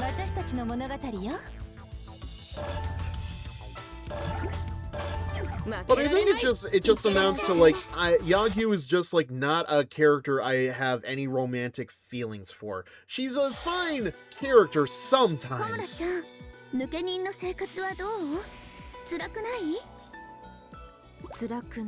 I'd be lying if I said it weren't true. How about you, Asuka? Is your passage to the Shinobi still clear? I'd say so. I don't feel lost along the way, at least. That's good. I guess there's not really anything to worry about when you're part of the mighty Hanzo National Academy. Oh, now that's not true. I have my fair share of worries. Oh, do you now? Even though you're warm and safe within your comfortable school walls? You chose to be a renegade, Homura. I'm just saying. Get a room, you two! I hope they do. I hope they do. I see regular students working and playing, oblivious to our lifestyle, and I think about how nice that must be. In a way, Homura, I envy you. You have nothing standing in your way. Asuka's worries, Katsuragi's hands. Transformation Yuri Sex is the name of the game. It absolutely is. Like, good lord, like, even during Crimson Shadows, like, the Yuri tension was so goddamn strong amongst all of these bitches. And I think I've mentioned it before. Like, by all technicalities, this game actually, the series in general, because there's really not a lot of discussions about boys or anything else, like, it passes the Bechdel test. I think we've had a discussion about that before, but... Of course I do. I have plenty holding me back. For instance, Yomi's cooking. It's not perfect. It's fine, I guess, but it's like bean sprouts every night, Asuka. Bean sprouts every night. Only boys I recall are Dogen and so-and-so's Ikaruga's brother. I know exactly who you're talking about. Oh, there's also, well, not a boy per se, but there is the teacher, for Hanzo. One baseball player and one brother in burst renewal, plus Asuka's grandpa. That accounts for all the well, there is also, Yumi's grandfather, but, you know, he's kind of dead at this point. Been a while since I've played regularly. That's fair. And I've mentioned it before, Ikaruga's brother actually does show up in, Senran Kagura 2 on the 3DS. Matter of fact, they make him a DLC character, but he's like $5, and I'm like, $5 for Ikaruga's brother? No thank you. Life, sometimes doesn't go quite the way we want it to, you know? Homura. So, this is the lead into the... Okay. The mood seems to be getting a bit awkward between Asuka and I when all of a sudden... I wonder who that is. A boisterous, nostalgic laugh erupts from behind me. I turn around to see Hanzo standing there, carrying a large wooden rice box on his shoulders. Please tell me Genji's not in there. Hanzo. Long time no see, Homura. Grandpa? What are you doing here? Why shouldn't I be here? I'm obviously just delivering sushi! Hanzo laughs and unfolds a blue tarp. On top of it, he places the rice box and opens it. Warm steam dances out from inside, and a delicious, vinegary aroma immediately tickles my senses. What, we're eating here? Nothing wrong with having a sushi party under the windows of the sky, is there? Speaking of which, like, we're not even on, like, the Hanzo Academy grounds, I think? Like, where are we, exactly? Hanzo begins rolling sushi from the raw ingredients in the box. What's going on out here? Oh, sushi party? The aroma of the sushi brings all the girls over in a flash, and they're like, it's better than y'all's, damn right. It's better than y'all's, I can teach you, but I have to charge. Dig in, I got shellfish, flounder, black tuna, hell, I've even got Japanese half-beak and yellowtail, and all of the finest quality. It's a tuna party. Better than a lemon party. Everybody sits down on the tarp and Hanzo lays out the full, mouth-watering spread. It's been so long since I've eaten food like this. Glancing over at Mirai, I notice that she has tears welling in her eyes and a roll of sushi in each hand. I'm honored to see you this pleased. Now, there's enough for everyone. Go ahead and eat your fill. I start with the tuna and reach for the flounder before I'm even done chewing. It's exquisite. Was sushi always this amazing? The light texture and the strength of the vinegar really gets my blood flowing. I can feel its warmth emanating from inside me as I take yet another roll. Oh, almost forgot. Hanzo slaps his forehead in a somewhat exaggerated manner as he says this. There's a package at the main gate. It's pretty heavy, so I can't carry it on my own. Homura, would you help me out? This sudden request from Hanzo seems awfully suspicious, but he is feeding us all this great sushi. I see no reason I can't carry a package or two for him as a show of thanks. On our way to the main gate, Hanzo breaks the silence with a question. It's tough, ain't it? I study Hanzo's face. Somehow it feels as if he can see right through me. Okay, who's eating the sushi rolls the long way? Well, these girls, clearly. You've seen the images from Burst Renewal. You should know. Being a renegade, you finally got a taste of what it's like. And it ain't easy. Being cheesy. I'm speechless. He's not wrong. That's why I'm asking. Now, the better question you have to ask is, what other series or media would do that? When you're a renegade, you don't have anyone to report to. You can just live freely as a shinobi. But that's only at first. That near euphoric feeling of independence doesn't last long. Where are we now? Honestly, I'm not even sure we should still be called shinobi when we make our living off of part-time jobs. Like, this is the top of a building. This feels less Senran Kagura and more Taimanin. And on top of that, people who drop out of shinobi schools will never get an actual shinobi job, not to mention the constant change of venue. Hideouts generally last a few months before they're compromised, but depending on the location, they may have to be abandoned after only a few days. Atop of a Hebijo HQ, I think. Possibly? I know there is, like, Dogen who is bankrolling Hebijo, but this still feels very out of place. Although, okay, no. For some reason, I thought that was the Jakara symbol. If you really want to do a shinobi's work as a renegade, you'll have to stain your hands with blood by accepting the lowest, shadiest tasks imaginable from the darkest depths of society. Well, that's what Blackwatch is for. And the worst part is, the reward for that kind of dirty work is exponentially higher than what you'll get from a few months' worth of part-time job salaries. No, it's not that easy. I doubt Kabunny and CP Monk is going to show up. Hey, we have giant women dressed up as bears. Anything's possible. There's no honor in that kind of lifestyle. I killed Dogen and chose to leave Hebijo in order to protect my honor. I sacrificed a lot for it, and I want to continue living with that honor. If I can manage that, I know I'll be able to fight with everything I've got. Yeah, this is it. Why you skipped the paragraph? I don't know. There's an absolutely enormous pot standing unattended at the main gate. It's not even a package, it's a pot? Or scratch that. It's more like a drum can, filled to the brim with fish stew. Yes, it's pot.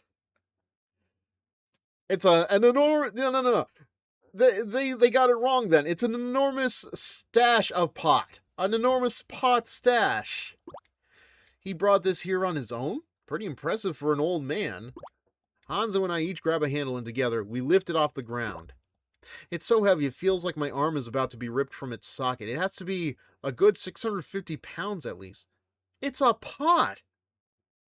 How heavy can a pot be? If you can't lift this with ease, you won't be able to survive any of the battles that await you. I respond cynically to Hanzo's words.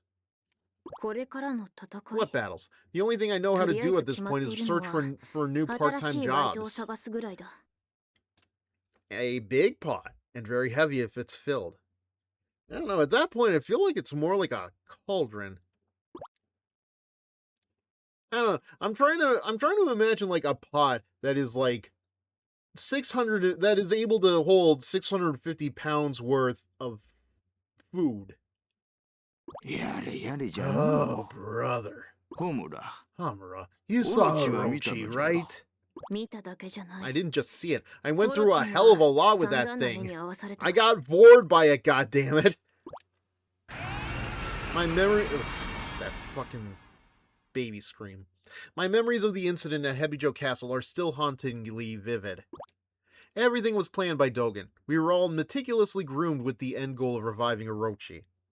She went through a lot inside of it. She absolutely did.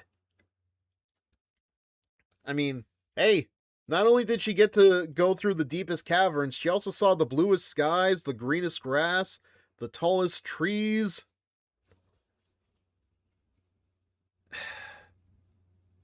God, its anatomy is weird. So, what is Orochi?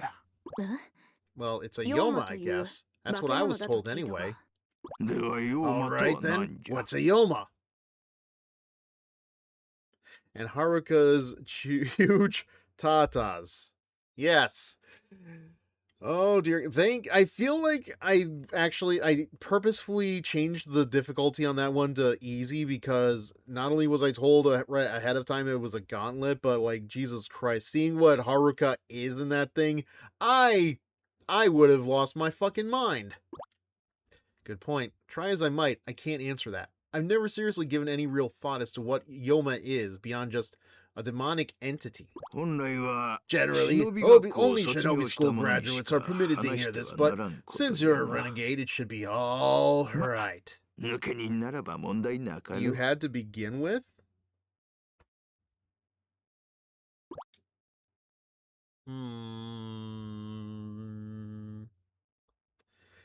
I mean, to be fair, I've been playing this game on normal the whole time. Had it to be... Oh, you had it to begin with. Your mind... Okay. Yeah. I don't know. Honestly, I have to wonder, where did I lose my mind? Probably, if I had to guess, it's probably it had to have been like the finale for Mass Effect 1, because that is where I feel like I was at my most insane with Fifa Shepard. Yoma are pustule-like existences formed from the battles between shinobi. Evidently, all large-scale calamities suffered throughout the world today originate from an ancient, yet still living Yoma known as Shin.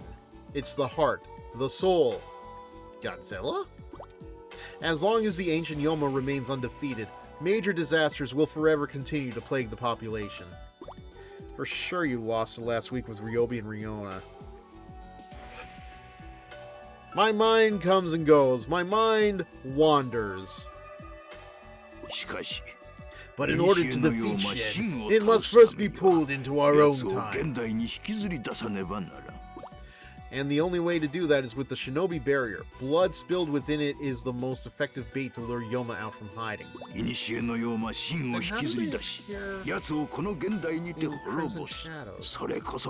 that is the true purpose behind the existence of Shinobi today.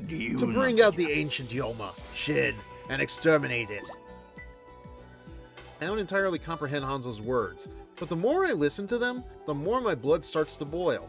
Probably what he wants. So training shinobi and pitting them in battle against one another, good and evil, is all an elaborate ruse to call out and defeat an ancient Yoma and save the world from calamity?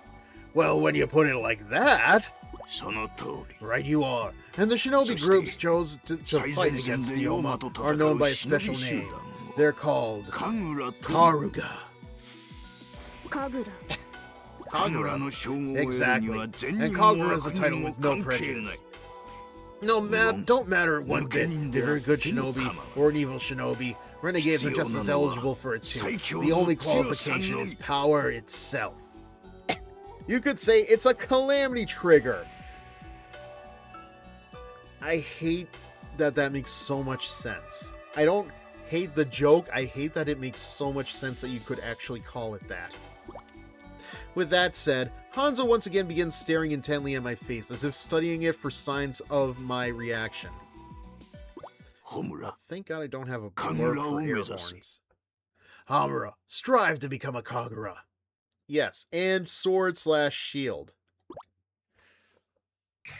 There really hasn't been a mention of it in Homura's story, I think. Like a ray of sunlight piercing through the clouds, my concerns instantly dissipate.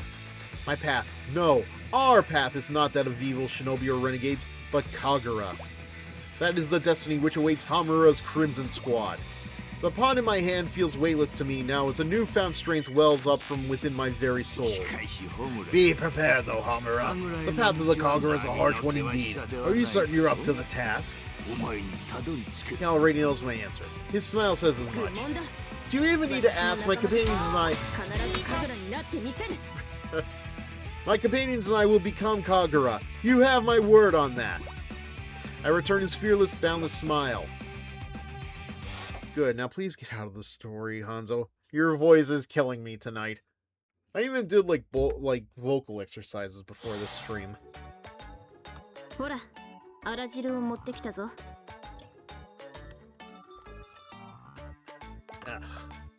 Hey, we brought you guys some fish stew. Hey, fish stew! Oh, and it looks so tasty! Hibari, wait. This fish stew looks really hot. Please allow me to blow on it for you. For a minute there, I thought Yagyu thought it was just Homura ready to poison them.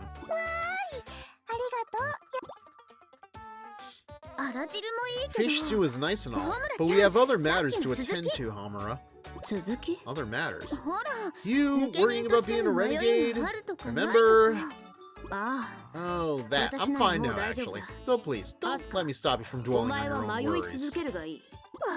Hey, come on! That's not fair. How come you get to feel better all by yourself? Grandpa said something to you, didn't he? He must have. What was it? You can tell me.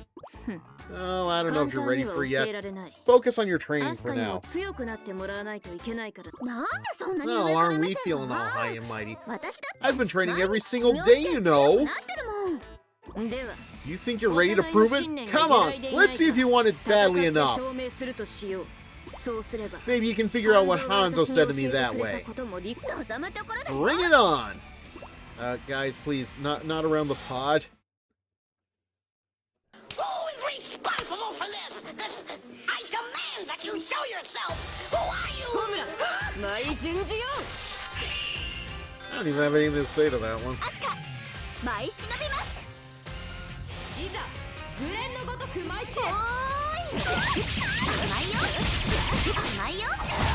Alright, you know what? The hell with it.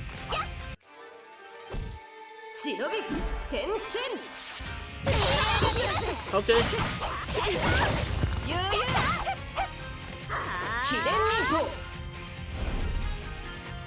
Might as well.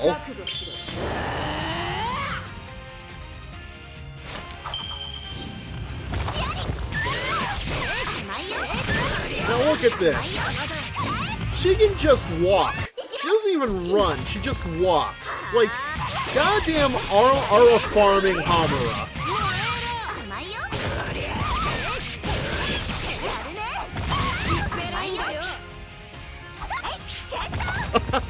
She's not even getting her attacks to reach me. Amazing.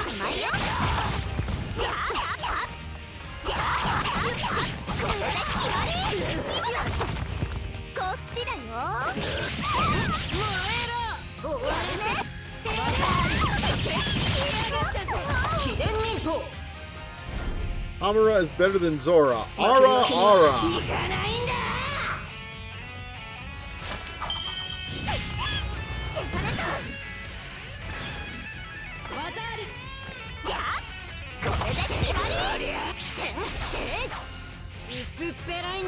Homura. And Lannis would be that way.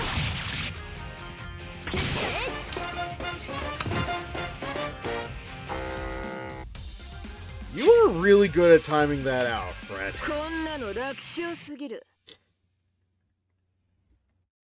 Actually, that does remind me. I actually did have a wrestling character that I called Chick Ara. It's a gift. It sure is.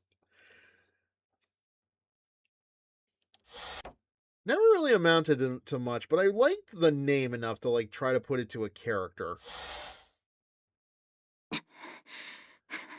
Guess you've got some fire in your belly after all. You too. ホムラちゃんも。だが。 But I think we're both holding ourselves back in some ways. All these little lingering doubts, we're going to have to deal with them. Yeah, you might be right. Doubts or no, we still have to move forward. There's no other way. These are the paths we've chosen for ourselves. Absolutely. We'll just keep on training and our doubts will die off. That's called indigestion, Homura. Until then, let's just keep walking toward all the things we believe in.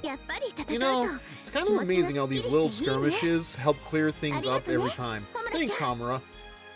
I don't know. I don't know what it is, but like, Asuka being topless just makes her boobs look so much perkier than they usually would be. No need to thank me. I feel a lot better now, too. Who's there? It's a message from Samuji. What? What's wrong? Dogen is on the move. A Hebijo investor. He plans to start a war using the Shinobi Battle Royale as a cover. Huh, interesting. According to this, the Hebijo students have already started making preparations. War among shinobi. I think I see. He intends to bring out the Yoma. So is that why Homura's Crimson Squad is 25 missions rather than 24? Are we gonna have to fight Orochi again? I can't just sit back and let this happen. You're going to infiltrate Hebijo then? I have to. Hebijo is my alma mater. Our alma mater. Alright, be careful. We'll meet again, Asuka. There is something about Homura calling it her alma mater that just... I don't know. Like, it's not a word I would think to hear very often in Senran Kagura of all places. It fits, I get it. Just weird. Now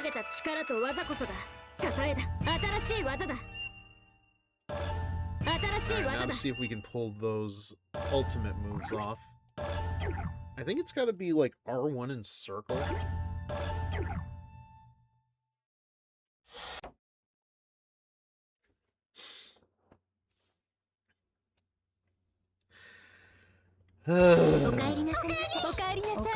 Alright, well. Last chance to do some online shopping, I guess. Well, for now, at least.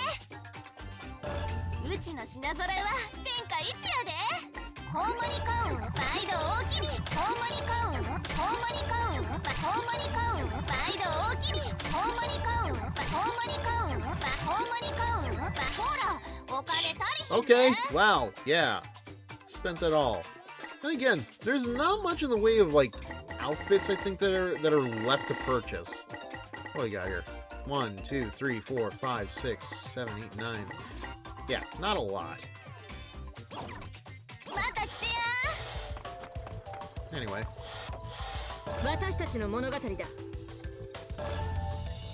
Unthinkable.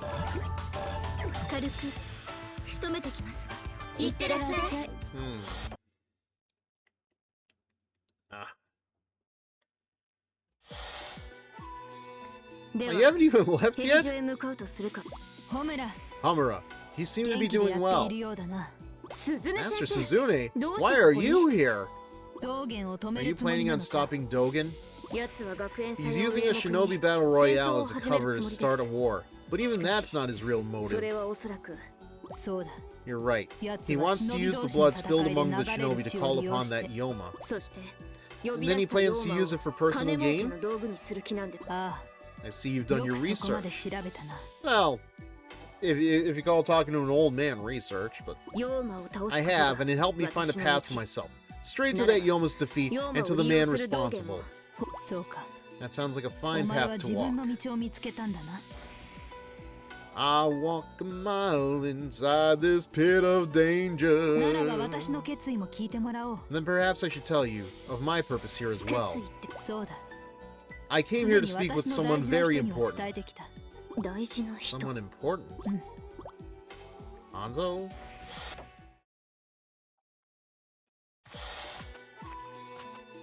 It's been a while since I've come here. I focus my gaze on the main building of Hanzo National Academy, a place I haven't been in countless years. This is my alma mater. Or, no, not mine. Rin's. I remember being a kid here. When I entered Hanzo National Academy, it was not with the goal of being a shinobi, but rather a super ninja. And my dream was to fill the world with love and peace. Embarrassing? Absolutely. But spending 3 years at Hanzo is an experience I'll never forget. I'd love to step back inside this school full of memories, but I can't. Since I was here last, I've become an instructor at the Hebijo Clandestine Girls Academy, after all. Sure, I have my reasons for becoming an evil shinobi, but that doesn't change the fact that that's what I am, and as long as I continue walking this path, I can never show my face to the great teacher, Master Kiria, who guided me down the path of the good shinobi once upon a time. Vash the Stampede? What business does an evil shinobi have at Hanzo? I sense a presence behind me and slowly turn around. It's a tall woman wearing a class school jacket and cap, her arms sternly crossed.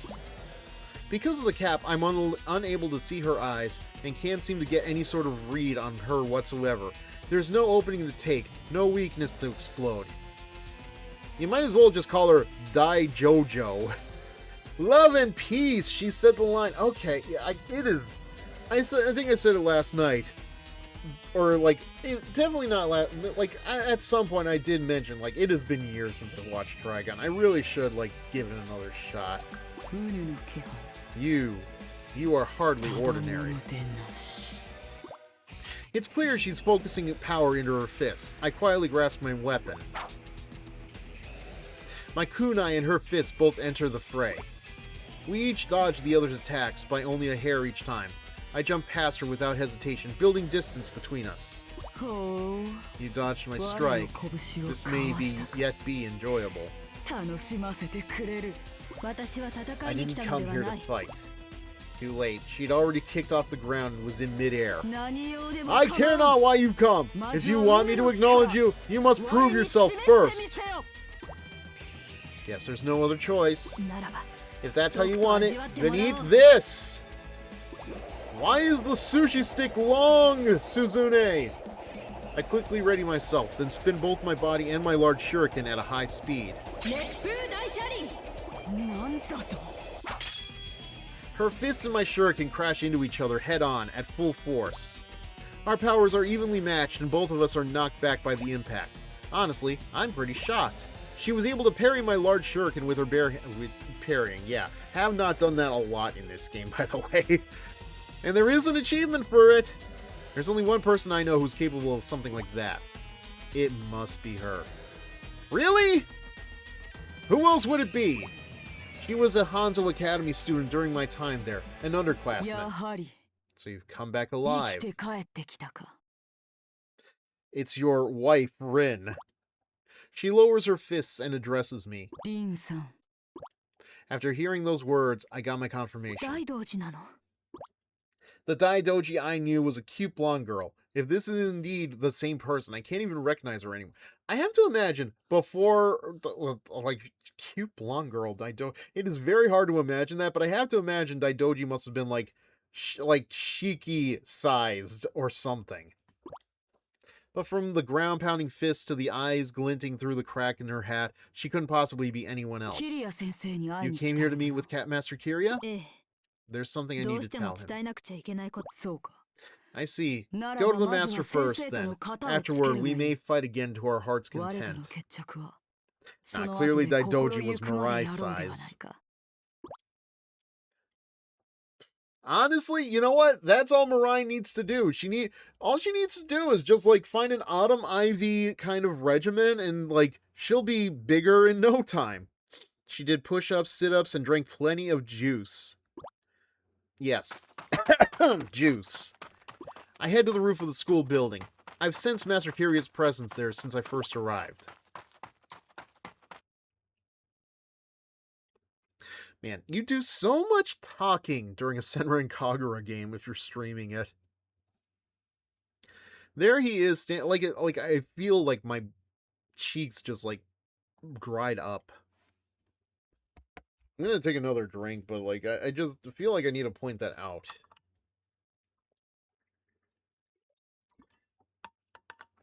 Almost like a Persona game. Almost.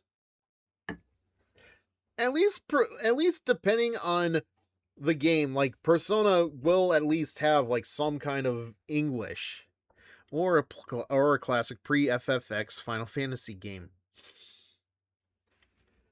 Also true. One of these days. I'm here.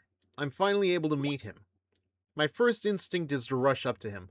All those feelings of love I'd once harbored are rushing back to the surface from somewhere deep within my heart.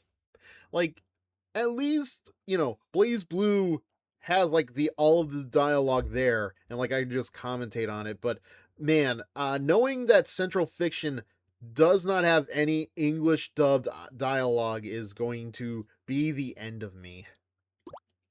But how do I talk to him? What do I say? So much time has passed.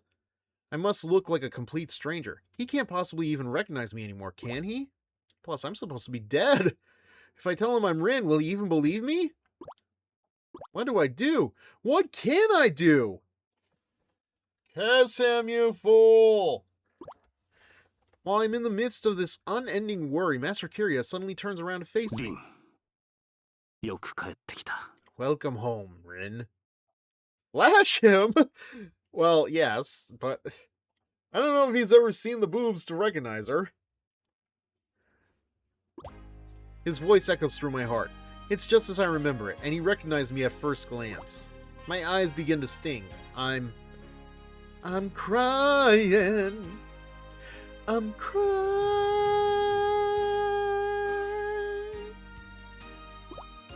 How long has it been since I shed even a single tear? Master Kiria slowly walks towards me.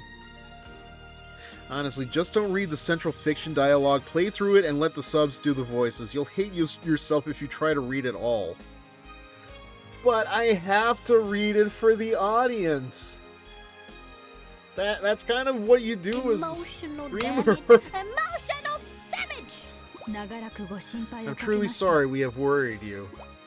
But Master Kiria just shakes his head. No, I should be the one apologizing. During your graduation exam, I helped me from the sidelines, right? You knew? You made it a little obvious, dummy. It was thanks to Master Kiria's assistance that I was able to pass my graduation exam. I found out about it when I was leaving for my new post. I overheard you confessing to Master Hanzo. Did you now? I was a little bitter about it, but I wanted to become a great shinobi and return the favor to you one day. And as a result, he was sent out on a dangerous mission to hunt Yoma. My misplaced sympathy led to your suffering. I'm so sorry. Master Kiria looks down toward the ground with a pained expression on his face. As an instructor myself, I can understand exactly how he feels. But it's no exaggeration to say that Master Kiria's assistance is the main reason I now stand where I do. I would never have gotten this far without him. Master Kiria, is it really such a bad thing to be lenient? Master Kiria looks up at me. I continue. I too am an instructor now, and I know exactly how you feel. Whether scolding students or giving them a boost, it's all done because you care. It's all done out of love. I study his face for a moment as I gather my thoughts, then carefully choose my words. I thank you from the bottom of my heart. I thank you, Master Kiria, for being so lenient with me, or rather, for being so kind. I bow my head again and wait for his response. Please allow me to thank you as well. As I raise my head, I see a smile returning to Master Kiria's face. So when is Daidoji going to sucker punch Rin? Honestly, I would have half expected somebody to break the tension at this point. I've come here today to tell you something, Master Kiria. A strong wind blows across the roof. It feels almost as if the wind is pushing my strong will toward him. I'm going to be graduating from VTubing. Wait, what? You VTube? What? I intend to withdraw from Heavy Joe Clandestine Girls Academy, after which point I will participate in the battle against Yoma. Master Kirya's eyes widen. I've been watching my students fight for so long that my childhood desire to become a super ninja has reawakened within me. All this time I've been training not just for the sake of teaching, but also so that I could come back into the fray one day, so I could reach a point where I'm not so easily defeated by Yoma anymore. I plan on telling my students of this conviction as well, of course. And whether the current Ebijo students or the renegades emerge from this power struggle as the victors, I plan on working with them toward this goal. You've grown strong, Rin. After making this proclamation, Master Kirya turns his back to me.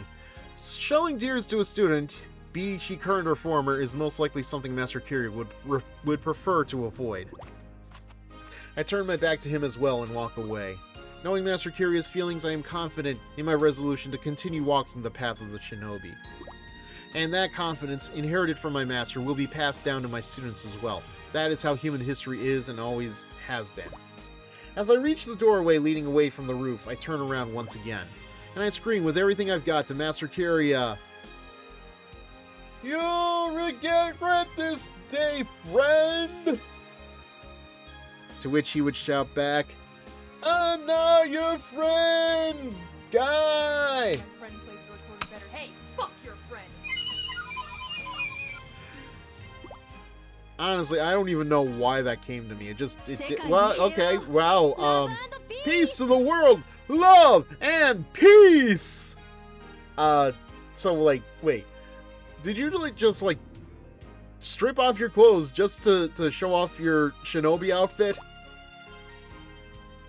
With his back still turned, Master Kirya flashes me a peace sign.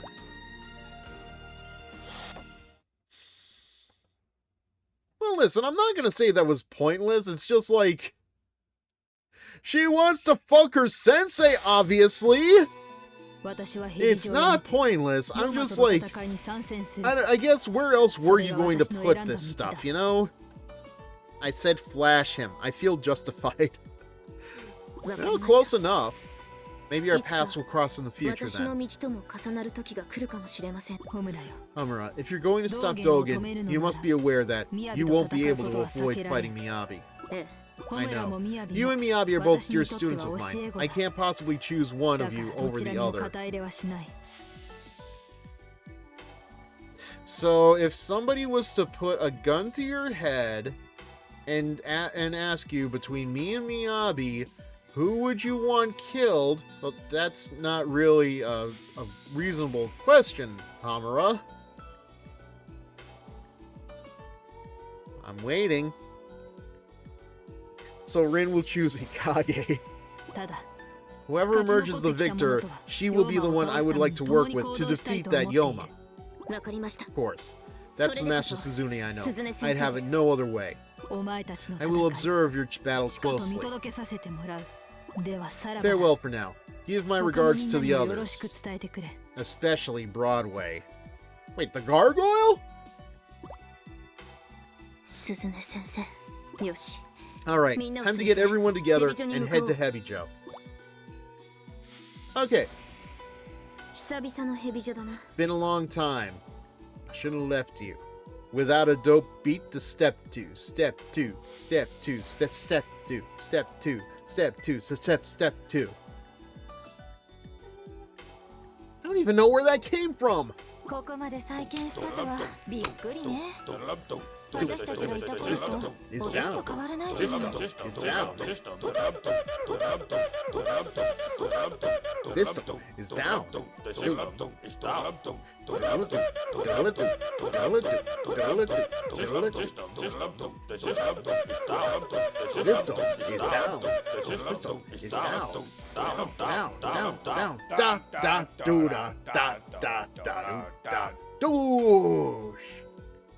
I'm surprised they were able to rebuild so quickly. Oh, I'm surprised they were able to rebuild so quickly.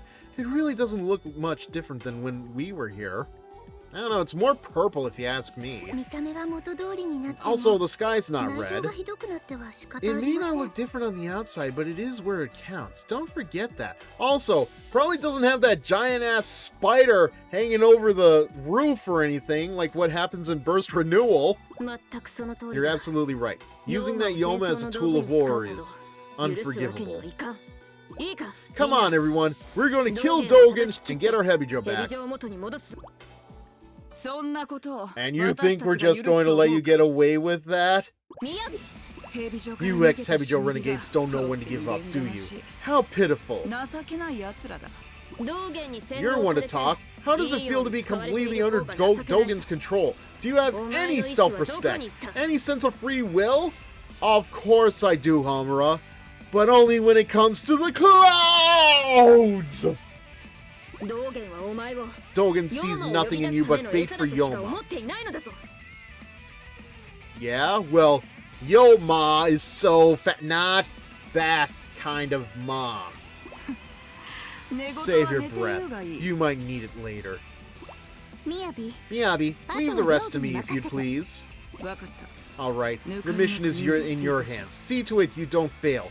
We'll go protect Master Dogen. So, really? Ryobi? You're acting subservient to Miyabi? This does not feel right. Wait, Miyabi! You're not getting anywhere near Master Dogen. Thanks, Yomi. That was a close call. The rest of you go on ahead. I'll take care of things here. Okay, we're counting on you, Yomi. Let's go. Sacrificing yourself for your friends, huh? That really pisses me off, you know. Well, your team has someone who will snipe you without asking questions. Yeah, exactly. Like, come on, what the fuck, man? Also, I'm also just thinking about Ryobi, Yomi. Like, that doesn't feel. I'm trying to think in the order of in like the circle of this triangle, like where? Because Yomi's Marikumo, and she is with who in? I might be thinking way too hard about this. Why is that? Is it wrong to care for them? Of course, it's just sickening. You disregard yourself in favor of others. And then without a word, they just go right out from under you, without ever once thinking about who they left behind. Not really a matchup that has any story purpose. Yeah, which I was gonna say something about, like, how it feels like, you know, New Hebijo feels like the weird, like, thorn that sticks out among the rest of the roots, because none of the other stories, like, end with, like, all the other ones, I'm gonna see if this is true, but, like, it feels like we're leading to Homura versus Miyabi as the ending. And, like, Miyabi, like, the Hebijo one is the only one that doesn't end in a leader versus leader fight, and that kind of just peeves me. It's self-centered to the highest order. Surely you can see that too. Who are you talking about? Shut up! You remind me of my sister, damn it! Really? Damn, Ryobi agreed with you. Sister, brainwashed by Dogen or no, it's good to see you still have it in you to think of your family. God damn it, shut up! Shut up! Shut up! Shut the hell up! You. It's all your fault.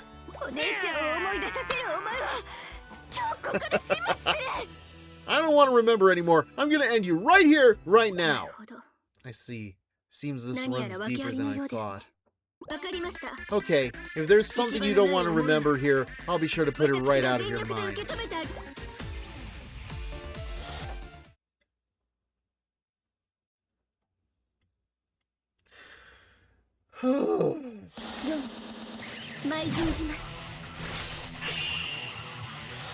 Yomi, you have no flipping clue just how deep it runs with Ryobi. Absolutely. Like,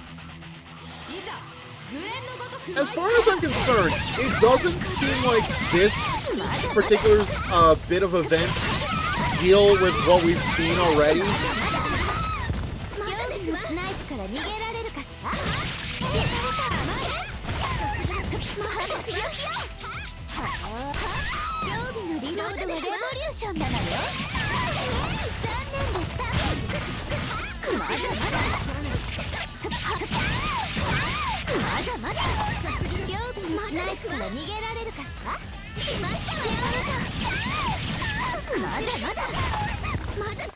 Damn it. Every time. And not just this game, it makes sense with EV. Yeah, I could believe that.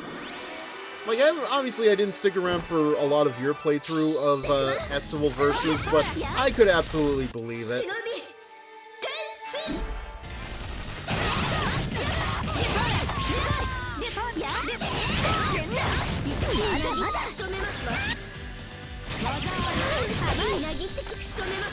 Ooh, she is getting torn apart rather quickly. Oh, really? Really? We're doing this. Ah.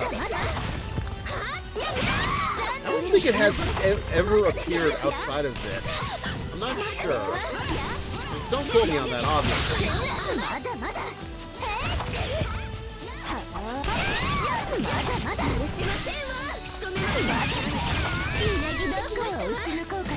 Okay, where is she? Ryobi's boobs straight up inflate with her transformation. I know! It is definitely something.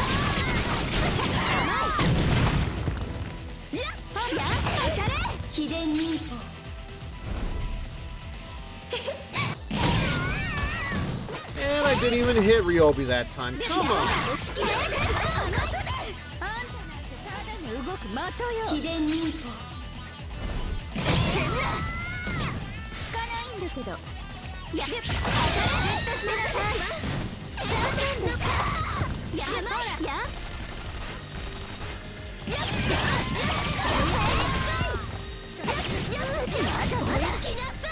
There we go. She has that magic pump.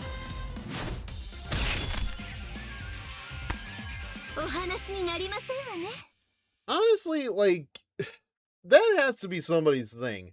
I used to know, I used to have a friend who was an artist that, like, they did a lot of transformation art, and this was before, I realized it was a fetish, but, like, they did, like, a lot of the stuff where, like, they would use an air pump to inflate, like, anything, like the head, the butt, the legs, the thighs, obviously the chest, but, like, I wonder if that was, like, anybody's kink on the writing team or the creative process that, like, led to the idea of Ryobi's boobs just enhancing like that.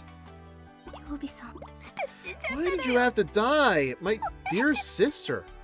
I think it's only this and the new Hebijo route that really explore this part. If I knew this would have happened, I wouldn't have let you become a shinobi. Your sister was a shinobi? I'm so lonely without you, sis. So lonely. Well, wait, don't you have Riona? So lonely. So lonely. Oh, I get it. Snap out of it already. Ryobi, if you're a shinobi yourself, then you know what you have to do. You have to carry on your sister's legacy. Her legacy? It all began on the day of my actual birth. Both of my parents failed to show up. Oh my god. You have to become a great shinobi for her. Wow, Perry the Platypus. Can you believe what we're seeing here? If you do, your sister will continue to live on in your heart. Hey, I wonder if a breast pumpinator... I wonder if a breast pumpinator would be perfect for Vanessa. Maybe it'll turn... I don't know, who knows? Maybe it'll turn off that major monogram, son. She'll live on. Ugh. My head feels like it's going to explode. Oh no. I know exactly where this is going. No, dude. What? What's the worst that could happen there, right? Anyway, I've got a self-destruct button on it, and... What's happening? Is Dogen's control over you dissipating? She's taking a major shit. Well, she certainly shat on the story last week. I don't know why. The way she said that sounded really adorable.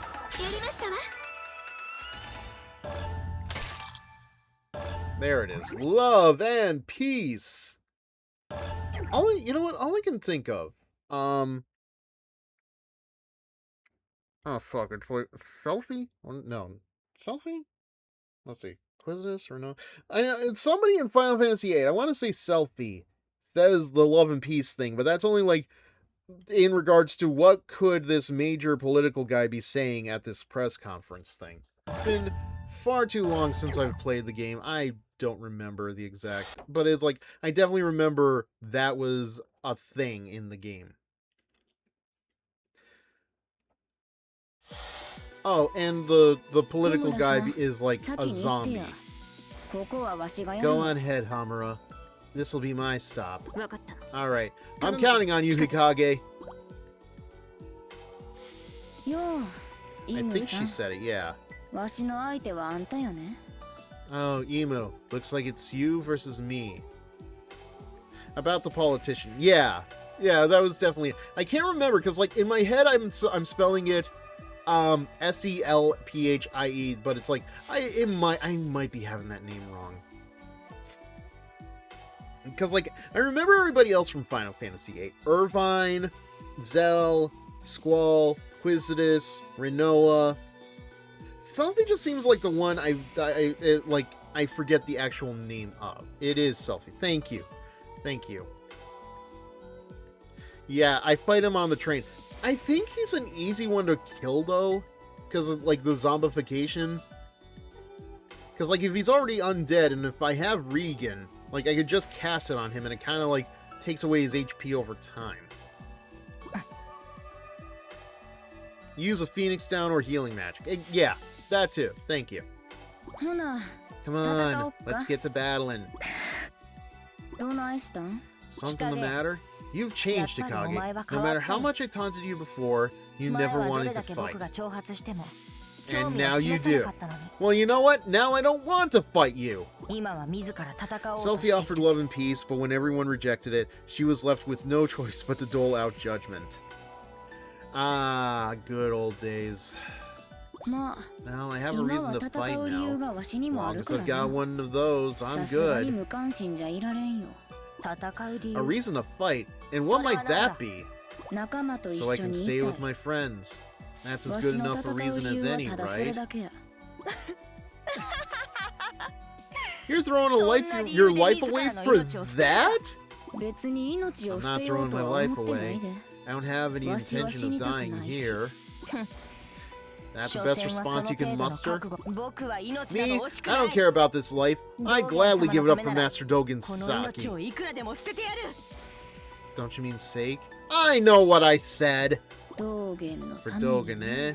Is he your motivation then? Of course he is. I see. I got another reason to fight than myself. Oh, do you now? And what might that be? To beat the crap out of you and wake your dumb ass up. Ha! My dumbass! You sure we're not talking about you? Trust me, it's all you right now, but not for long.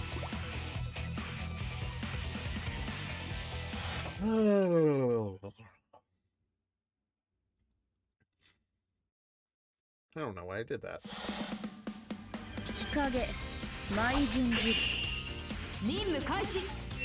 Oh, so we're gonna go into a fight, but hey, let's build up to it first.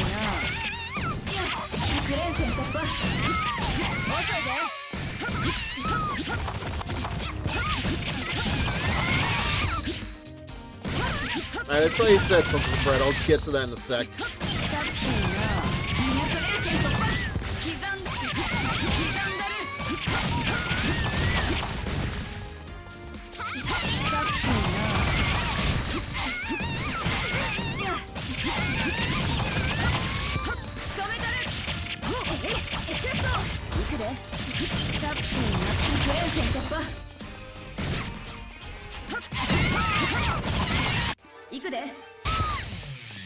I don't know why, but These path ones take forever.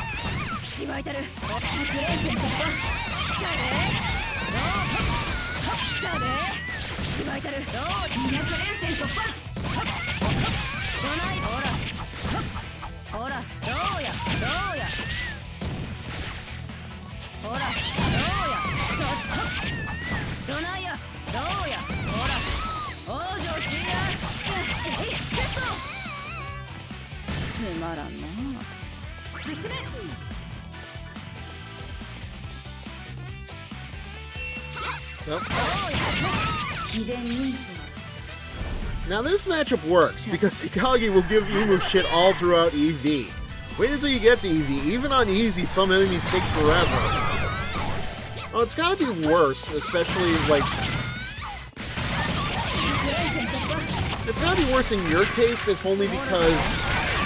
Well, in my case, probably too when I get to it, but because of, well, because we're, you know, you have to seek out those little wooden things, just so you can get all the Shinobi girls' hearts and stuff. So yeah, that's gonna be taking a lot of time to get through, I think. I think if I get to Estival Versus, I might do 3 matches, like 3 streams a week instead of 2. Just because I know hunting down those things are going to take a lot of time.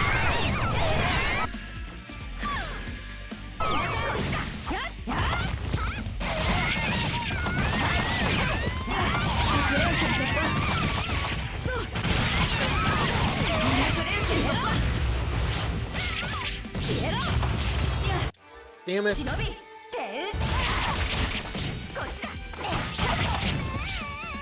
Yeah, I think Hebigo is like the only academy I didn't really bother changing the outfits up too much.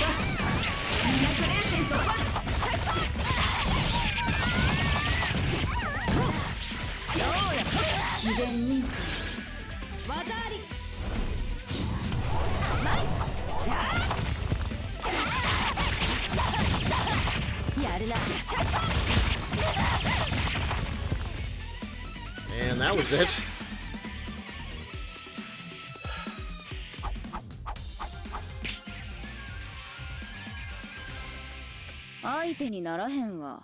Hey, look! Her pole does get longer! Oh, yeah, it does! It looked like Hikage just interrupted Imu and kept beating her ass. Looked like...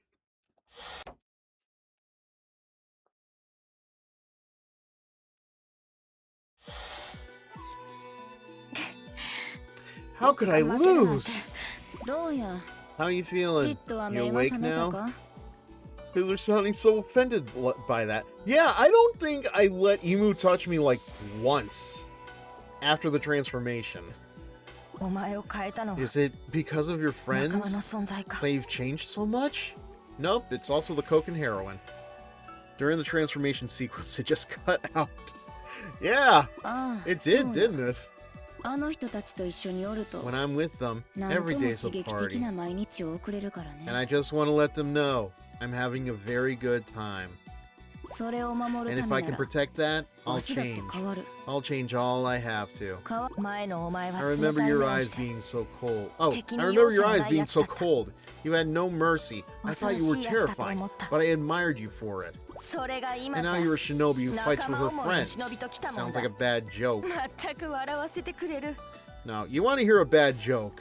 So, back in the days when the pet egg used to be like the big, as seen on TV kind of television, you know, like that kind of little product, like there were obviously a lot of knockoffs. And so, like, if you don't remember, it's supposed to be like an egg-shaped thing. It's like, I think it's like a pedicure kind of thing. Like it acts as a file to your feet or something like that. Anyway, like I had my own idea for a name for that device. Unfortunately, I was not able to get it patented.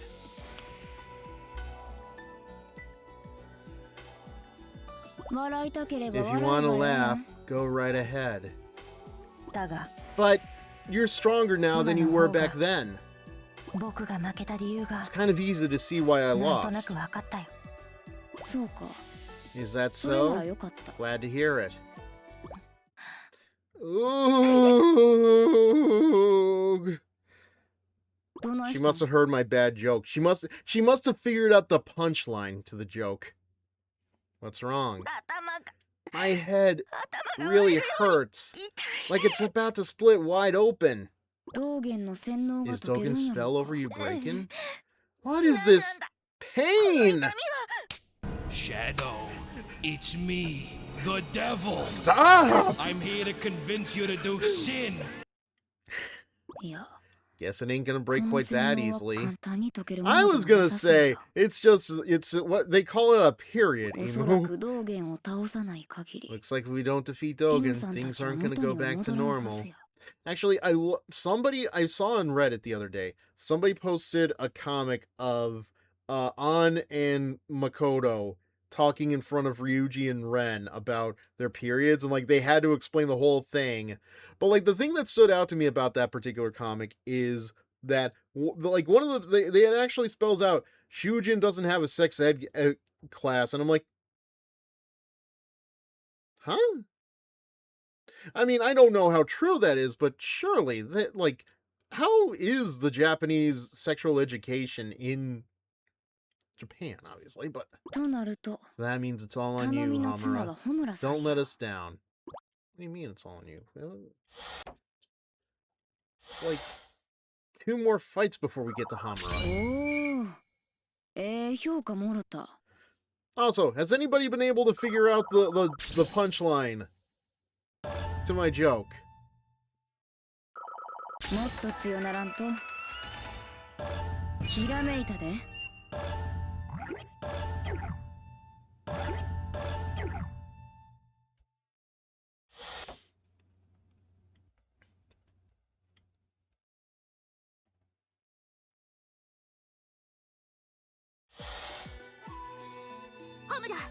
Go on ahead, Homura. I'll take care of her. Repeat it. So the idea is the pet, like back when the pet egg was a big popular thing, it is an item that is like used for filing off feet, like a pedicure kind of thing. And I had an idea for a name for a knockoff product of the pet egg, but I'm like, it was rejected because of the name, because nobody would want to own an item that is named as such. It was time for sex ed in the Persona universe, when in P3 the school nurse will teach your class about magic, mysticism, and everything else in between, and no, I am not kidding. I mean, Chihaya is a spirit, so yes! Yes! Yes! I don't know why I'm so proud of that dumb joke, but I will tell it a million times over. Alright, be careful, Mirai. Had to think about how to spell it. Okay, let's get this thing started. It's you again. In low spirits as always, I see. Don't you ever let loose? Let loose? Kick off the Sunday shoes? Please leave me alone. You don't have any interest in me anyway. Sorry, but no can do. If I don't knock out that brainwashing of yours, it's just gonna get worse. Mirai, show her your fan fiction. She doesn't know. She doesn't know what she like, come on, you idiots. Purple hair. But I just want to make sure Master Dogen is safe and go home. Because today is the day Rapunzel the Shinobi is most likely to get updated. There is a lack of a period here. Probably is what Imu was having. Wait, did you just say Rapunzel the Shinobi? Yes. It can't be. This is kind of silly, but... Yes? Are you cute shut-in? Where did you... So you are, then. That's kind of shocking, actually. You're like a completely different person online. How do you know about me? That's because, well... You must be a hacker. Yes, that must be it. What? No! There's no other explanation. You're a hacker, and you're out to take my happy... For real? No other explanation? You've got it all wrong. Listen to me. I can't let anyone who knows my secret live. You will die right here. Damn it. Looks like I have to shoot some reason back into you. A secret live? Like, oh my god. For being the strongest shinobi, these girls sure can be dense sometimes.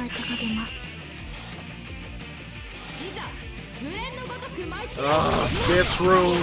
Not this room. I hate this room. Who builds a ceiling like this? Just getting I'm done. I am done. I am already done. I do not care. I am done.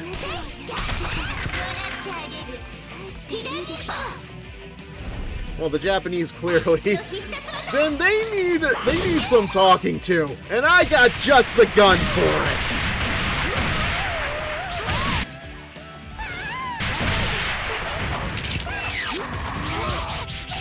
No, back, bad bear.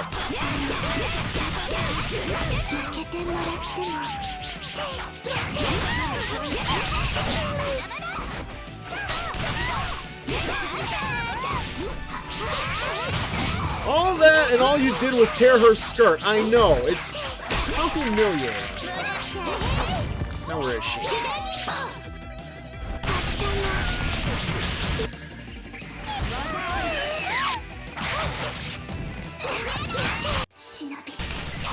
No! How about Shinobi? Fuck this!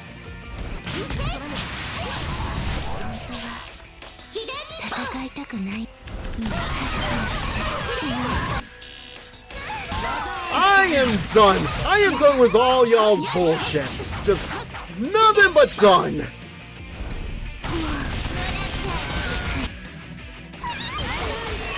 Every interpretation of the word done. Do you hear me? I am D-O-N-E. Done with your shit. Fuck this room. Fuck the bears. But especially Murasaki. Fuck you. Get looped, scum. Okay, that wasn't quite the ending I was hoping for.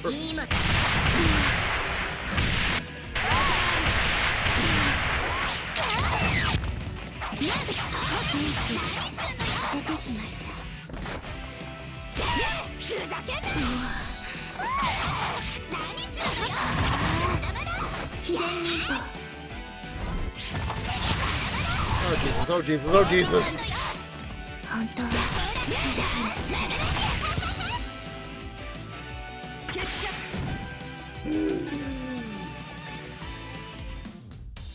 I do like an Eevee, she gets a fighter jet for that move. Oh, that's right, she does. That's actually awesome. Oh my god. Just the combination of the bears, that goddamn fucking ceiling getting in the way. Like, I can't, man. I can't. Are you feeling a little calmer now? I beg of you, please. Don't tell anybody.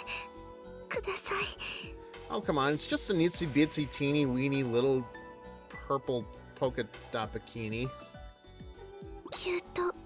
If Fitsuri found out Cute Shun's true identity, she would surely be disappointed! And if my favorite author hated me, I'd have nothing left to live for. So is that why you got in front of the gun last time? Why would I tell anybody? Don't worry, your secret's safe with me. Really? Besides, even if Fitsure knew your true identity, there's no way she'd be disappointed. How would you know? Because I'm Futsure. You're lying. You're nothing like her. You don't act a thing like she does. Oh boy, this is kind of getting a little parasocial now, isn't it? I could say the same about you. I'm certainly not feeling all those emoticons and exclamation points anyway. It's a pleasure to finally meet you. Same here. Thanks for being a fan of my work. You don't mind having a person like me read your stories? What are you talking about? A fan's a fan. Why would I mind who you are? I have nothing but gratitude for those who enjoy my work. Please continue to support me, and I'll continue to work hard on my writing. Man, imagine this look at Creators After Dark is wild. Oh my god, yeah. Like, man, it was wild to, like, meet a lot of the people I've admired over the years, like, Autumn Ivy especially, like, just giving a lecture about voice, like, you know, making dirty mouth noises, but also, like, I've mentioned I've gotten my head crushed between her thighs, right? It was worth it. I'm so happy, I feel like I could faint. 3, 2, 1. At least all that's left now is for Homura to defeat Dogen and release everybody from this control. Huh. Weird that Murasaki was not in pain, right?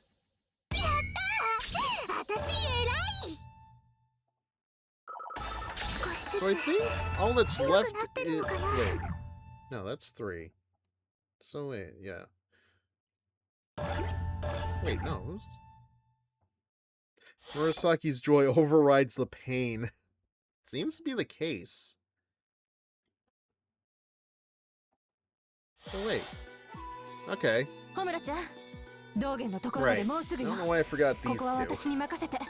Homura, we're getting close to Dogen. Leave this fight to me. Are you going to be alright, Haruka? Trust me. Of course. Besides, I have some unfinished business to take care of with her. I see. Alright then. She's all yours.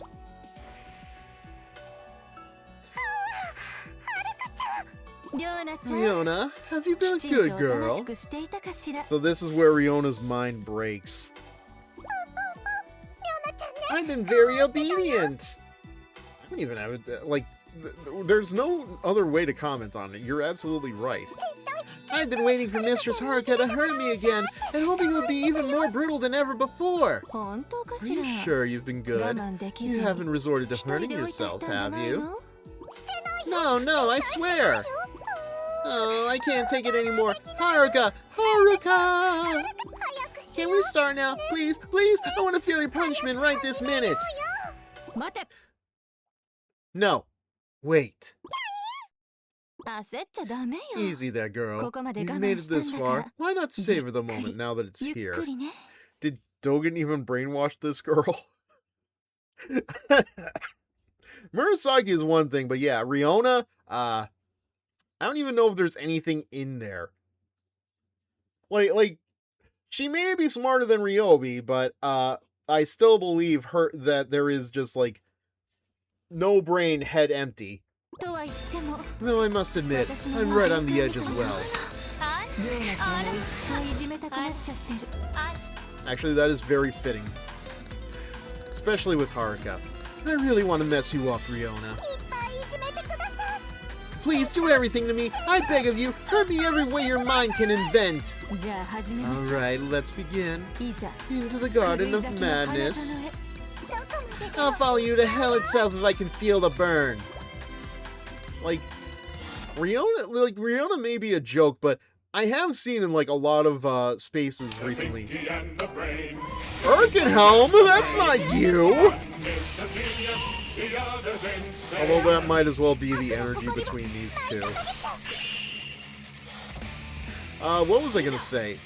Like, that does seem to be the energy I read in a lot of, you know, the spaces for that. Like, it absolutely does seem like the submissives, like, really want to go all out to, like, the point that they're hurt. Like, what did one person made, like, a comparison that was like, ooh, woo, what if you shot me and you fingered the bullet hole? It's like, what the fuck?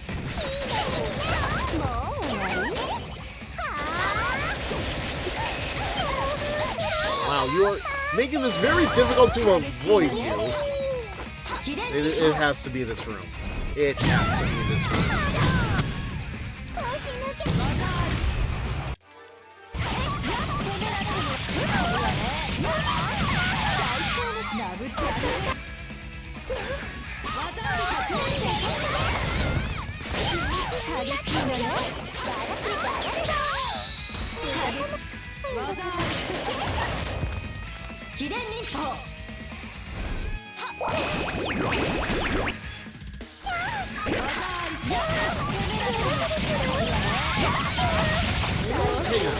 There's something I want to try again. If I get the room for it.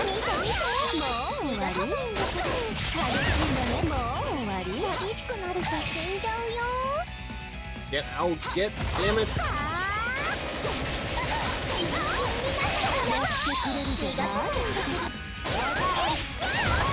Oh my god! Give me a break!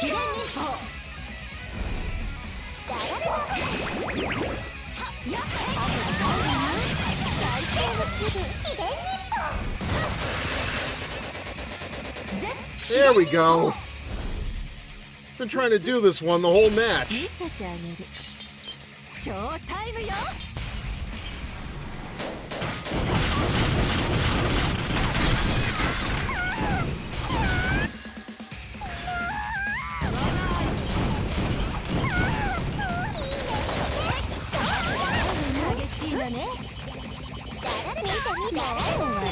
Okay, no.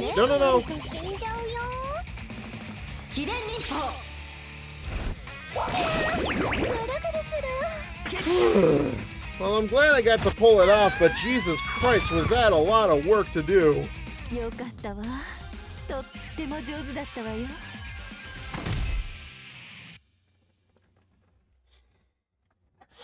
Gotta say, I think that is the most of Haruka I've seen all game. Like, goddamn, man.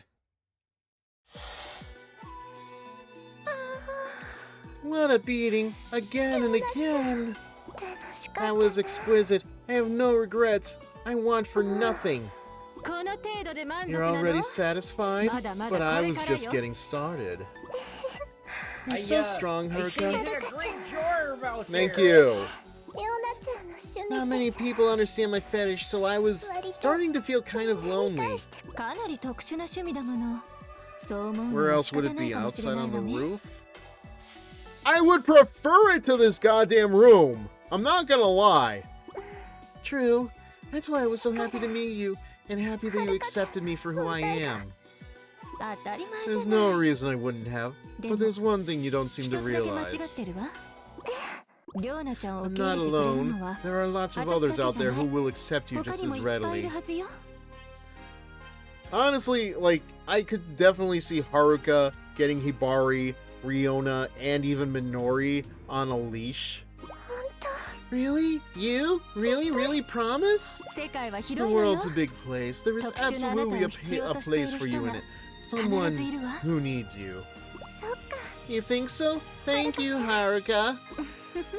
But if you ever want to play again, don't let that stop you from telling me. Please, woof.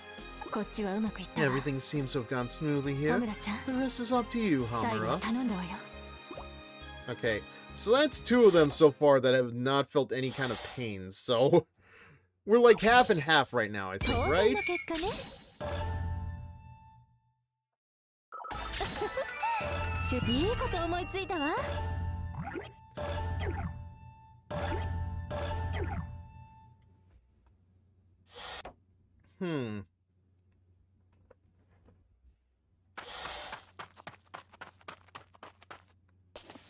I better take a drink.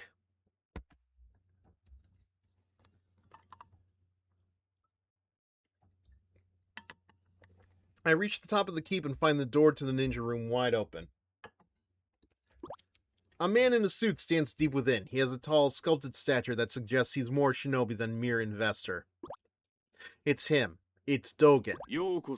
Welcome, Homura. I take a step inside. You should be dead. I killed you! If I were true, I wouldn't be here right now, and HeroFizzer never would have been rebuilt. A sly, disquieting grin washes over his face. So that's it. Dogen funded the lightning-fast reconstruction of HeroFizzer. It was his money that resurrected this school within a mere half-year's time. Oh boy. Yep. You might want to check the materials, guys. Make sure that none of the walls are built with breadcrumbs. There seems to be no bottom to Dogen's pockets.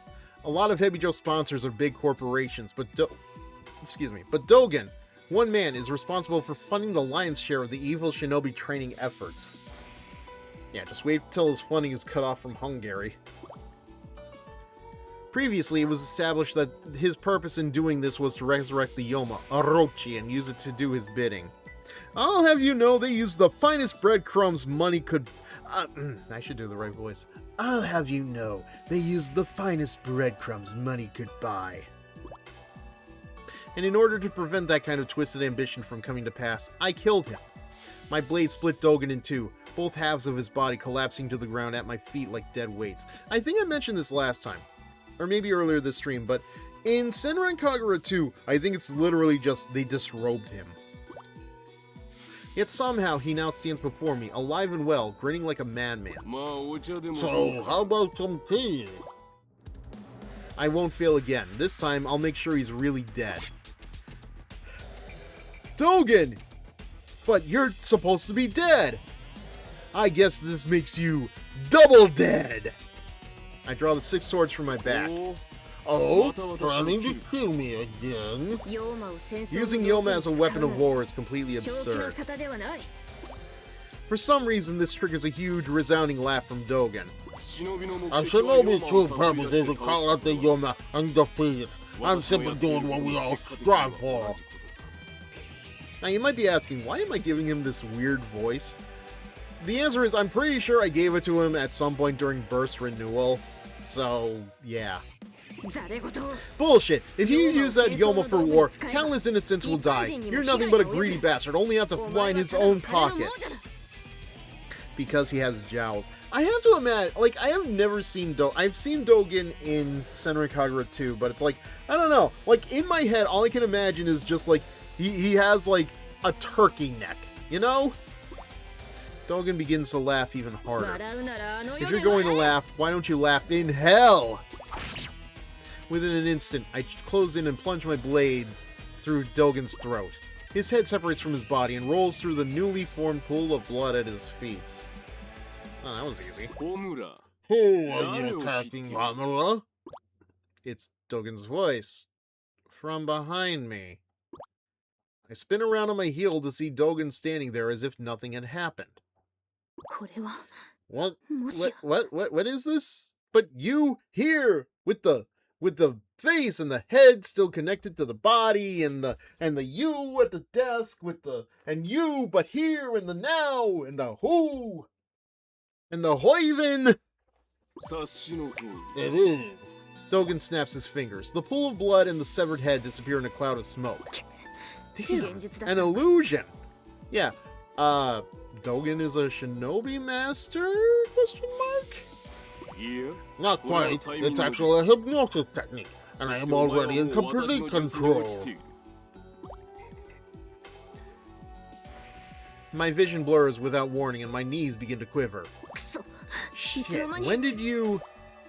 I've been well aware of my surroundings this entire time. When was he able to strike me? During the answer given in conversation, I am able to put anyone I wish under my control. You, however, will capture doing all you little talk just now. Dogen chuckles and begins slowly approaching. You will now become one of my puppets, just like Miyabi and the others. The hell she will! Homura's mine! Oh wait, that's Miyabi? Out of nowhere, oh. God damn. This girl is here throughout the whole story, and we don't even get a picture of her. I think there is actually an image of her on the wiki, but, like, it doesn't even give her eyes, man. I think it's from one of the manga, too. It seems I'm unfashionably late, but I'm ready to give you everything. Right? Like, this feels like this is going to be her downfall, unfortunately. Who are you? Tsumuji. Don't answer him. I don't even need to use my hypnosis on her like you. Sadly, you won't get one. Aw. Dogen draws his katana and readies himself. His stance is that of a greater shinobi, with no openings whatsoever for Tsumuji to exploit. It's plainly obvious how this is going to turn out. She's well out of her league here. She has no hope of winning. Tsumuji looks over at me for a moment and flashes a genuine smile. It's a look of pure determination. Her mind is made up. She puts everything she has into that swing. But Dogen doesn't even flinch. He dodges Tsumuji's attack perfectly and effortlessly. Is that really the best you can do? Dogen swiftly brandishes his katana. In a single motion, it completely impales Tsumuji through her abdomen. Dogen withdraws his katana. Tsumuji collapses. I frantically run to her side and drop down to my knees. Tsumuji! No! Hang in there, please! You have the ability to become a character! You can have character! I'm so weak. Tsumuji can barely talk. Blood is gushing out from the katana wound. But you were still willing to look a person like me in the eyes. Those very eyes filled with tears. I wish we could have met without my hatred clouding my judgment. Then maybe we could have been. Suddenly, Miyabi comes into the room. What is clouding your judgment? The last word never quite makes it out. Quietly, Tsumuji draws her final breath. Evil. She's nothing but refuse anyway. What did you just say? I stand up, Tsumuji's still warm corpse cradled close to my chest. Oh, you move now? Good. So all you've been able to do is cut down my illusion to walk you out to accomplish. Sir, I can barely understand what you're saying anymore. Dogen laughs again with everything he's got. He laughs as if he's already won. And the more I hear of his sick laughter, the stronger the crimson fire burns in my heart. I guess I'll stop trying to kill you then. I slowly draw my seventh sword. Oh, what will you do instead? I'll cut down this room! Proceeds to firebomb the room. She could do it. What? I mean, she might as well be doing that now.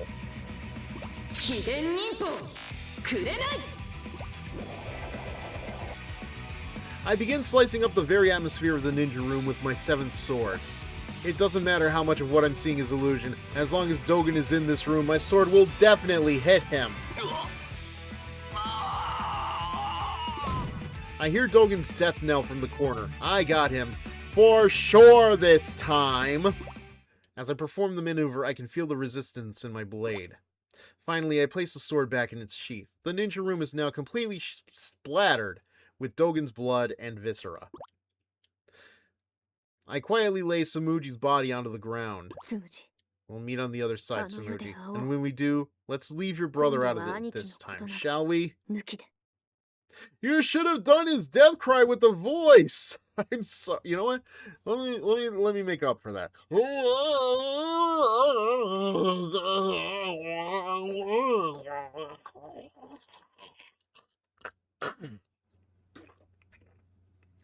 If I ever have to do that voice again, God help me. With Dogen felled, Miyabi and the others should be released from his spell. It's time to face them. You mean her. In order to finish this battle once and for all. Because it's just Miyabi left, right? Like, we didn't really need this spot, but my head feels like it's going to explode. but I can't let it explode because explosions leave clouds behind. Homura, has the spell been broken, Miyabi? Homura, did you kill Dogen? I did. So we should have no reason to fight anymore. What are you doing, damn it? Is the brainwashing still in effect? Oh no! The brainwashing makes her see me as... That's right, Homura. Clouds! No, not at all. I was never under its influence in the first place. You mean, you were never under Dogen's control? Oh no. Oh no, no, no, no, no. Talk to me, people.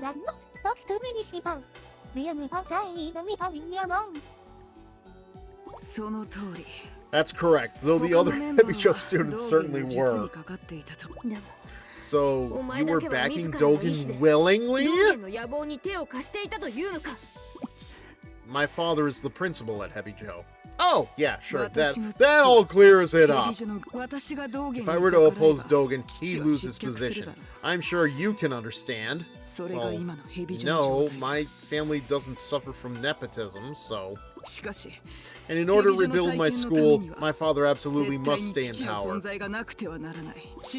For his sake, and for HeroFizzer's, I had no choice but to pretend that I was affected. In that case, you really need to rethink your priorities. Did you honestly think any of this would have been good for HeroFizzer? As if you know any better, you turned your back on this institution. You can't possibly know what I'm going through. I will work towards HeroFizzer's reconstruction however I please, even if it means having to reach the clouds to destroy them. Ah, wait.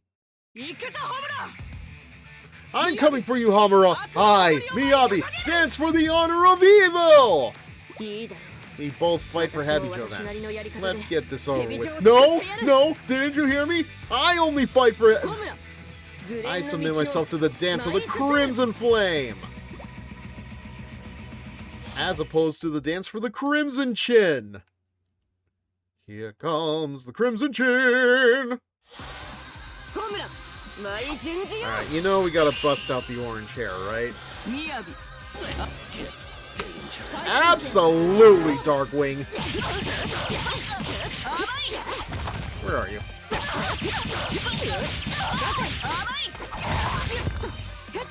Whoa there!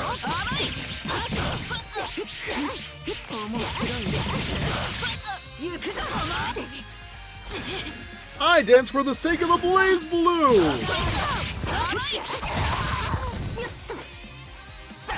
Screw it. Okay, I could not have timed that better. That is some well-timed. Some well-timed transformations right there.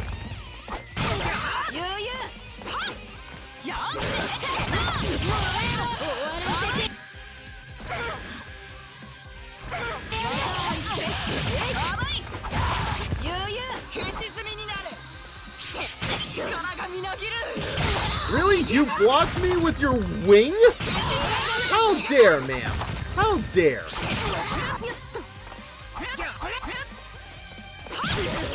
Thank God, I am not giving myself enough ground to just avoid her. Nope.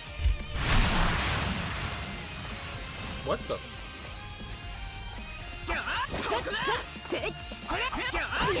Okay, no. There we go.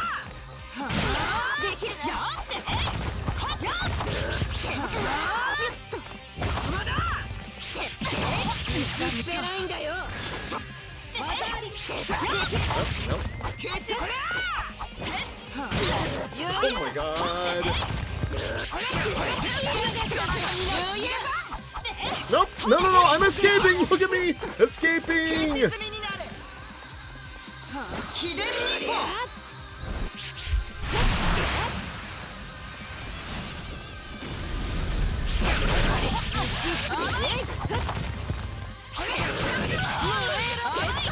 It's like if I want to get close in range with her, I have to start attacking her like yesterday.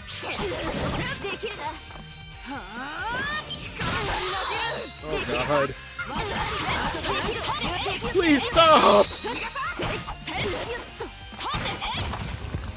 Alright. Can I do it from here? No, I don't have enough. I don't have enough.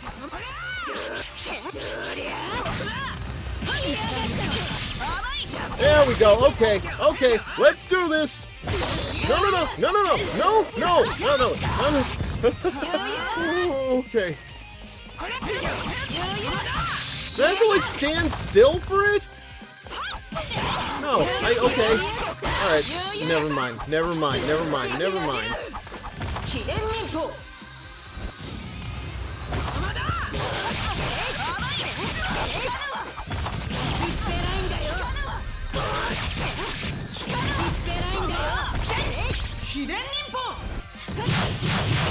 Nope. Not dealing with it.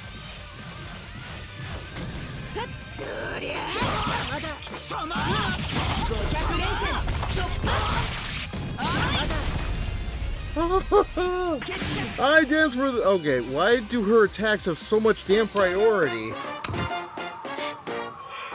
That is a good question, man. Like, no matter how many times I try to get in range of Miyabi, her attacks always cut through my own. I have 6, 7... Fuck. Because it's a boss fight. Besides that, like, I have, at most, 7 swords on me. You would think that many weapons would have been able to cut through her own. At least that's over with, but I think there's like one more fight after this, right? Does the playable version of Miyabi have this perk? I know you were just worried about your father, Miyabi, but standing up to Dogen was the right thing to do. Wait until you see EVs? And if you really, truly cared about Hebijo, you should have done the same. You may be speaking the truth after all. Perhaps you're a better choice to rebuild Hebijo than I. And in it you'll have help. Homura, why not come back to us? Once Dogen's ambitions are revealed publicly, there will no longer be any need for you to exist as a renegade.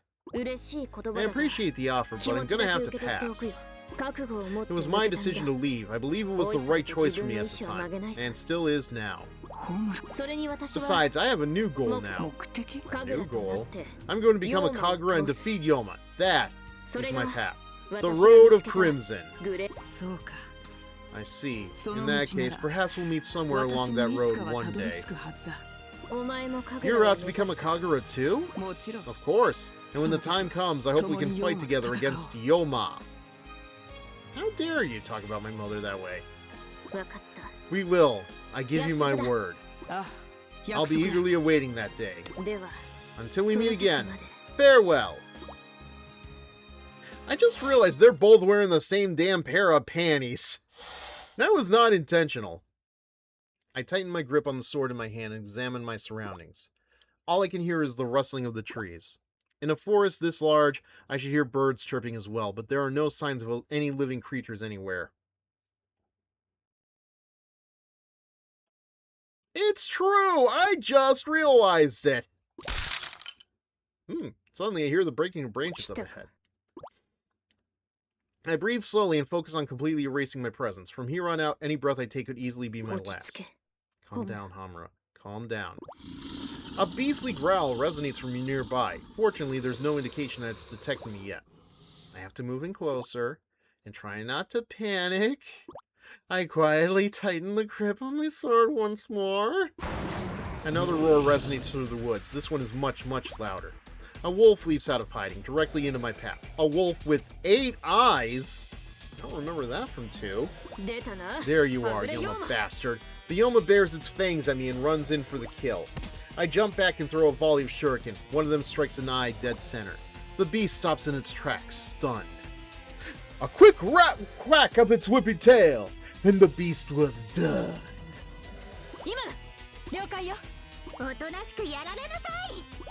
On my mark, Haruka and Mirai emerge from the trees above and rain a storm of bullets and shuriken down onto the Yoma. Hikage and Yomi almost emerge from behind and slash it with everything they've got. It's a classic pincer attack. The Yoma is not only outnumbered, but out-hunted as well. I charge toward it and swing a hard blow. Eat this! Yomi's cooking! Its final scream echoes through the quiet forest. I confirm beyond a shadow of a doubt that the thing is dead, then let out a sigh of relief. My companion's faces all mimic the same expression. I never thought a Yoma would appear during our training. 5-on-1 seems pretty unfair, though. I almost feel bad for it. What are you saying, Mistress Haruka? Our opponent was a bloodthirsty Yoma. You don't show mercy to one of them, you just kill it and move on! Hikage smiles and pats Mirai on the head. Mirai is exactly right. There wasn't anything else we could do. Why are you patting my head like I'm a baby? No reason. No reason, Mirai. There's something about this situation that causes every one of us to burst out in raucous laughter. But it doesn't take long for our smiles to fade as a rotten stench wafts toward us. We're surrounded. We each transition almost instantaneously back into full-on battle mode.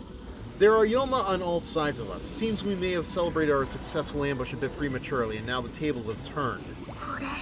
Well, this is bad. Can't say I like these odds. Let's save our quips for later, shall we? If there is a later. In the next instant, countless Yoma roar and begin charging at us in a single solid pack. We're well outnumbered. Ignore defense. Concentrate on offense. I jump directly into one of the beast's chests, stabbing and slashing upward. Fortunately, I'm the quicker draw, so to speak. That's one down. I leave my sword in the fallen Yoma's body and draw another. Yes, be very offensive. They're too quick. By the time I hear Mirai's voice, it's already too late. The Yoma's razor-sharp claws dig deep into my back. We're back in formation right away, forming a circle as we continue to fend off the Yoma. In truth, I'm actually on the verge of passing out from the intense pain. This is looking bad, Haruka. All we can do is hold our position. The Yoma continue to attack as one. I'm able to fend off one of their claws with my sword, but the weight behind the attack forces me down to one knee. The others are in the same basic state, just barely keeping their wits about them. Our formation slowly begins to break, and if one person should fall, the rest of us won't be far behind. Is this it? We haven't even become Kagura yet. Is this really how it's going to end for us? As if aware they're about to deal a killing blow, the Yoma all rush in at once, with claws poised to come down on top of us for the last time. But the claws never reach us. I look up to see what happened and find all the Yoma literally frozen in place as if they're sculptures made of ice. Elsa! Wasn't expecting you to show up! Well, that could have been quite the messy ordeal. You're Yumi! From the woods behind the icy beasts, a girl emerges. It's Yumi from Gessen Academy, and the other Gessen Shinobi are right behind her. Why are you here? A certain someone informed us that there were Yoma in this forest. All at once, the frozen creatures shatter like glass. And there stands Miyabi, brandishing a burning spear. Who would have ever guessed we'd fight alongside one another before ever becoming Kagura? To be quite honest, everyone, I thought we would be fighting side by side against the clouds! At her side are the rest of Habijo's elite. It didn't look like you were having much fun at all, if you ask me. This reunion with old rivals lights a fire within me, and the pain in my back is completely forgotten. Yeah, sure.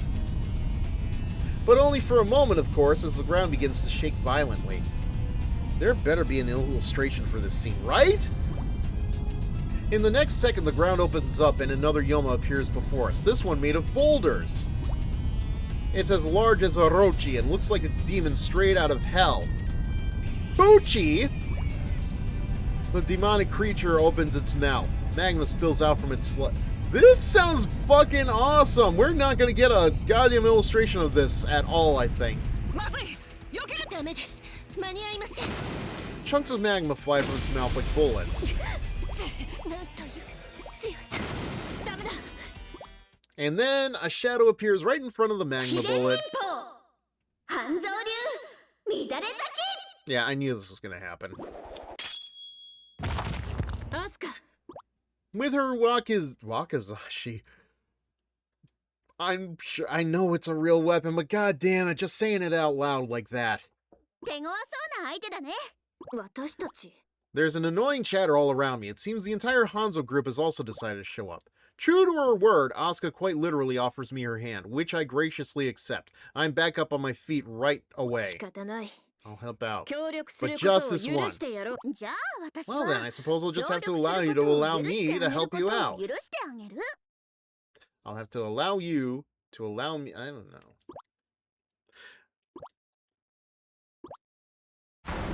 The giant Yoma lets out a furious roar. As if in response, the ground erupts again in multiple spots and countless other giant Yoma appear. Once more, we find ourselves completely surrounded. Oh, there we go. Hang on a sec. I need to get this. I might as well make this, like, the actual finale thumbnail. Saves us from having to track them down. Feel free to sit this one out if you're tired, Homura. What the hell are you saying? I just got done warming up. No matter how many times the Yoma try to intimidate us, our hearts are never shaken.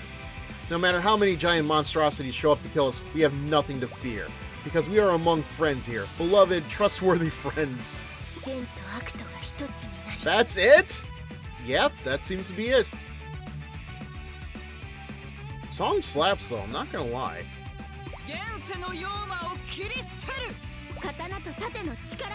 Strengthen our sword and shield, there it is.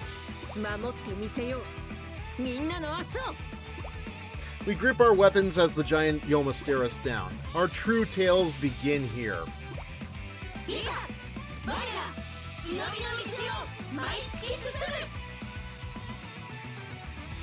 Well, apparently not, because I don't think any of this gets followed up on immediately in Estival vs. Fred. You are free to prove me wrong, but yeah.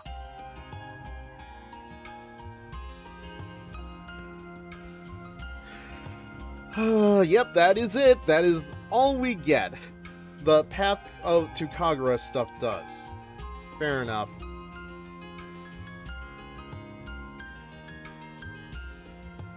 It's just, man. From my perspective, it feels like Crimson Shadow does more with the Yoma stuff than any of the PlayStation games. Because we don't see that, like, this is the most of the Yoma I think we get out of Shinovi Versus. Estival Versus, like, I'm gonna have to play through on my own, as it does the build of facing a giant Yoma. Peach Beat Splash builds up the whole threat of the Yoma, and Senran Kagura 7, I'm pretty sure, was going to be the climax of the whole Yoma stuff, but we never got the game because PlayStation moved their offices from Japan to America, and the American offices decided they were going to put up a whole bunch of censorship stuff, and that really affected a lot of Senran Kagura's development to the point where they took a feature out of the PlayStation version of Burst Renewal. And the most we've gotten out of Senran Kagura since then is 2 Switch spin-offs and New Wave Link, which we, on the west end of the world, are never going to get to play.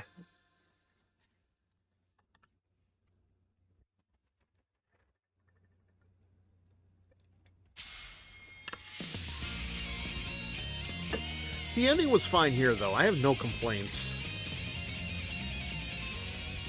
We got screwed and the creator left. Like, goddamn, man. And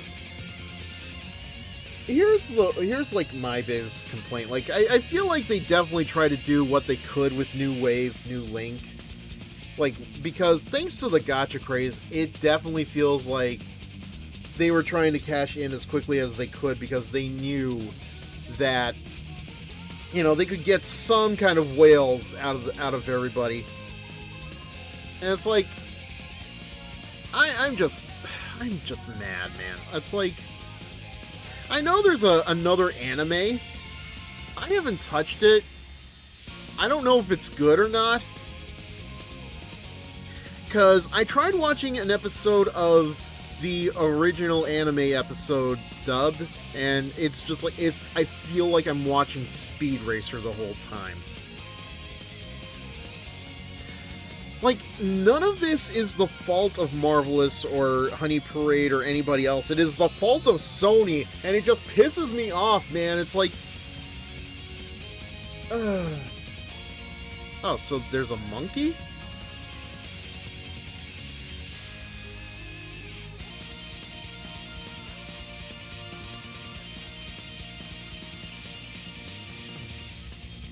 Wait, when did I say anything about a monkey?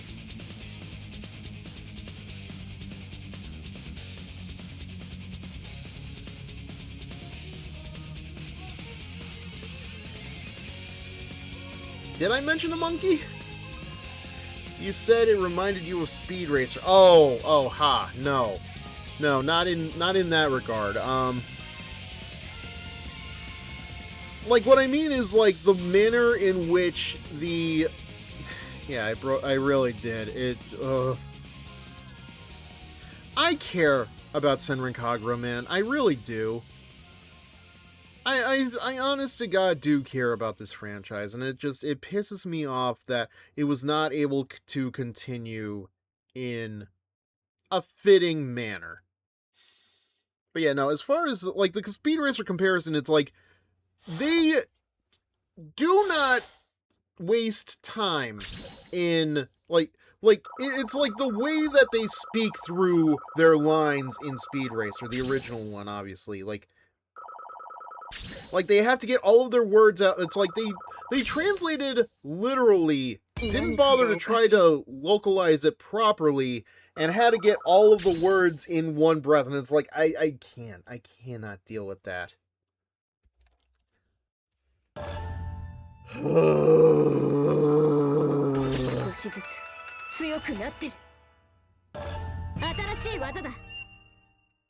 Okay, so presentation of diploma, completed all stories, acceptance. Okay. Speed Racer, my favorite dialect of Japanese.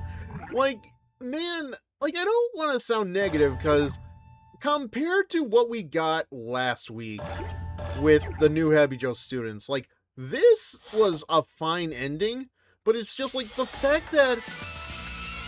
Huh.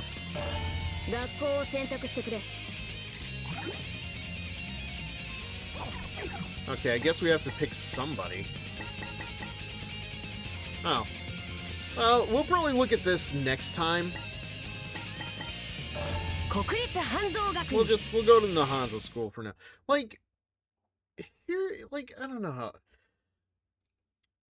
This was fine. The ending here was fine. But my problem is just, like, these endings are always going to remind me of what we could have had. Because, unfortunately, we don't have anything else, and I am still mad that after all these years, like, there has not been able to... There is no ability for the rest of the world to properly follow up on the events of these games. Like, the PlayStation stuff, it feels like they were definitely leading into something. It's been years since I've played 2, but I feel like there isn't anywhere else they could have really gone with 2. Maybe one day we'll play 2 somehow. Either I mod a 3DS or I find a 3DS emulator, one or the other. It will happen one day, I promise you.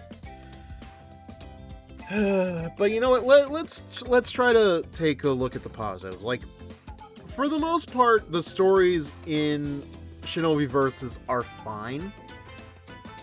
New Habijo, we can just put that in a fire. And, yeah, from what I also remember hearing too, like, apparently, the Homura stuff the Crimson Squad stuff was going to be the canon continuation of the story.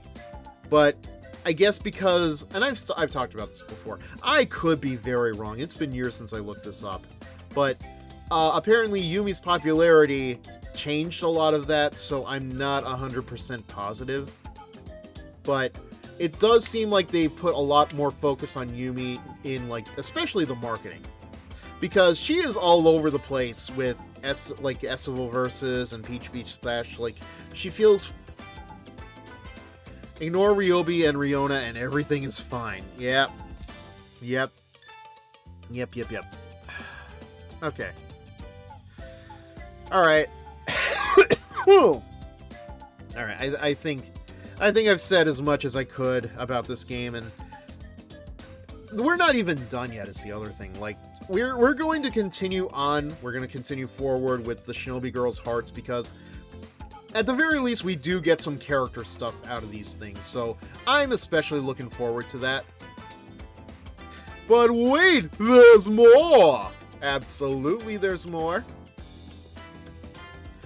And we are going to continue that next week. But for now, thank you all for watching. Thank you all for being here. Fred, thank you for the raid. I don't know why I said it like that. I seem to do that a lot. Don't mind me. But yeah, that's going to do it for now. And we will be back tomorrow night.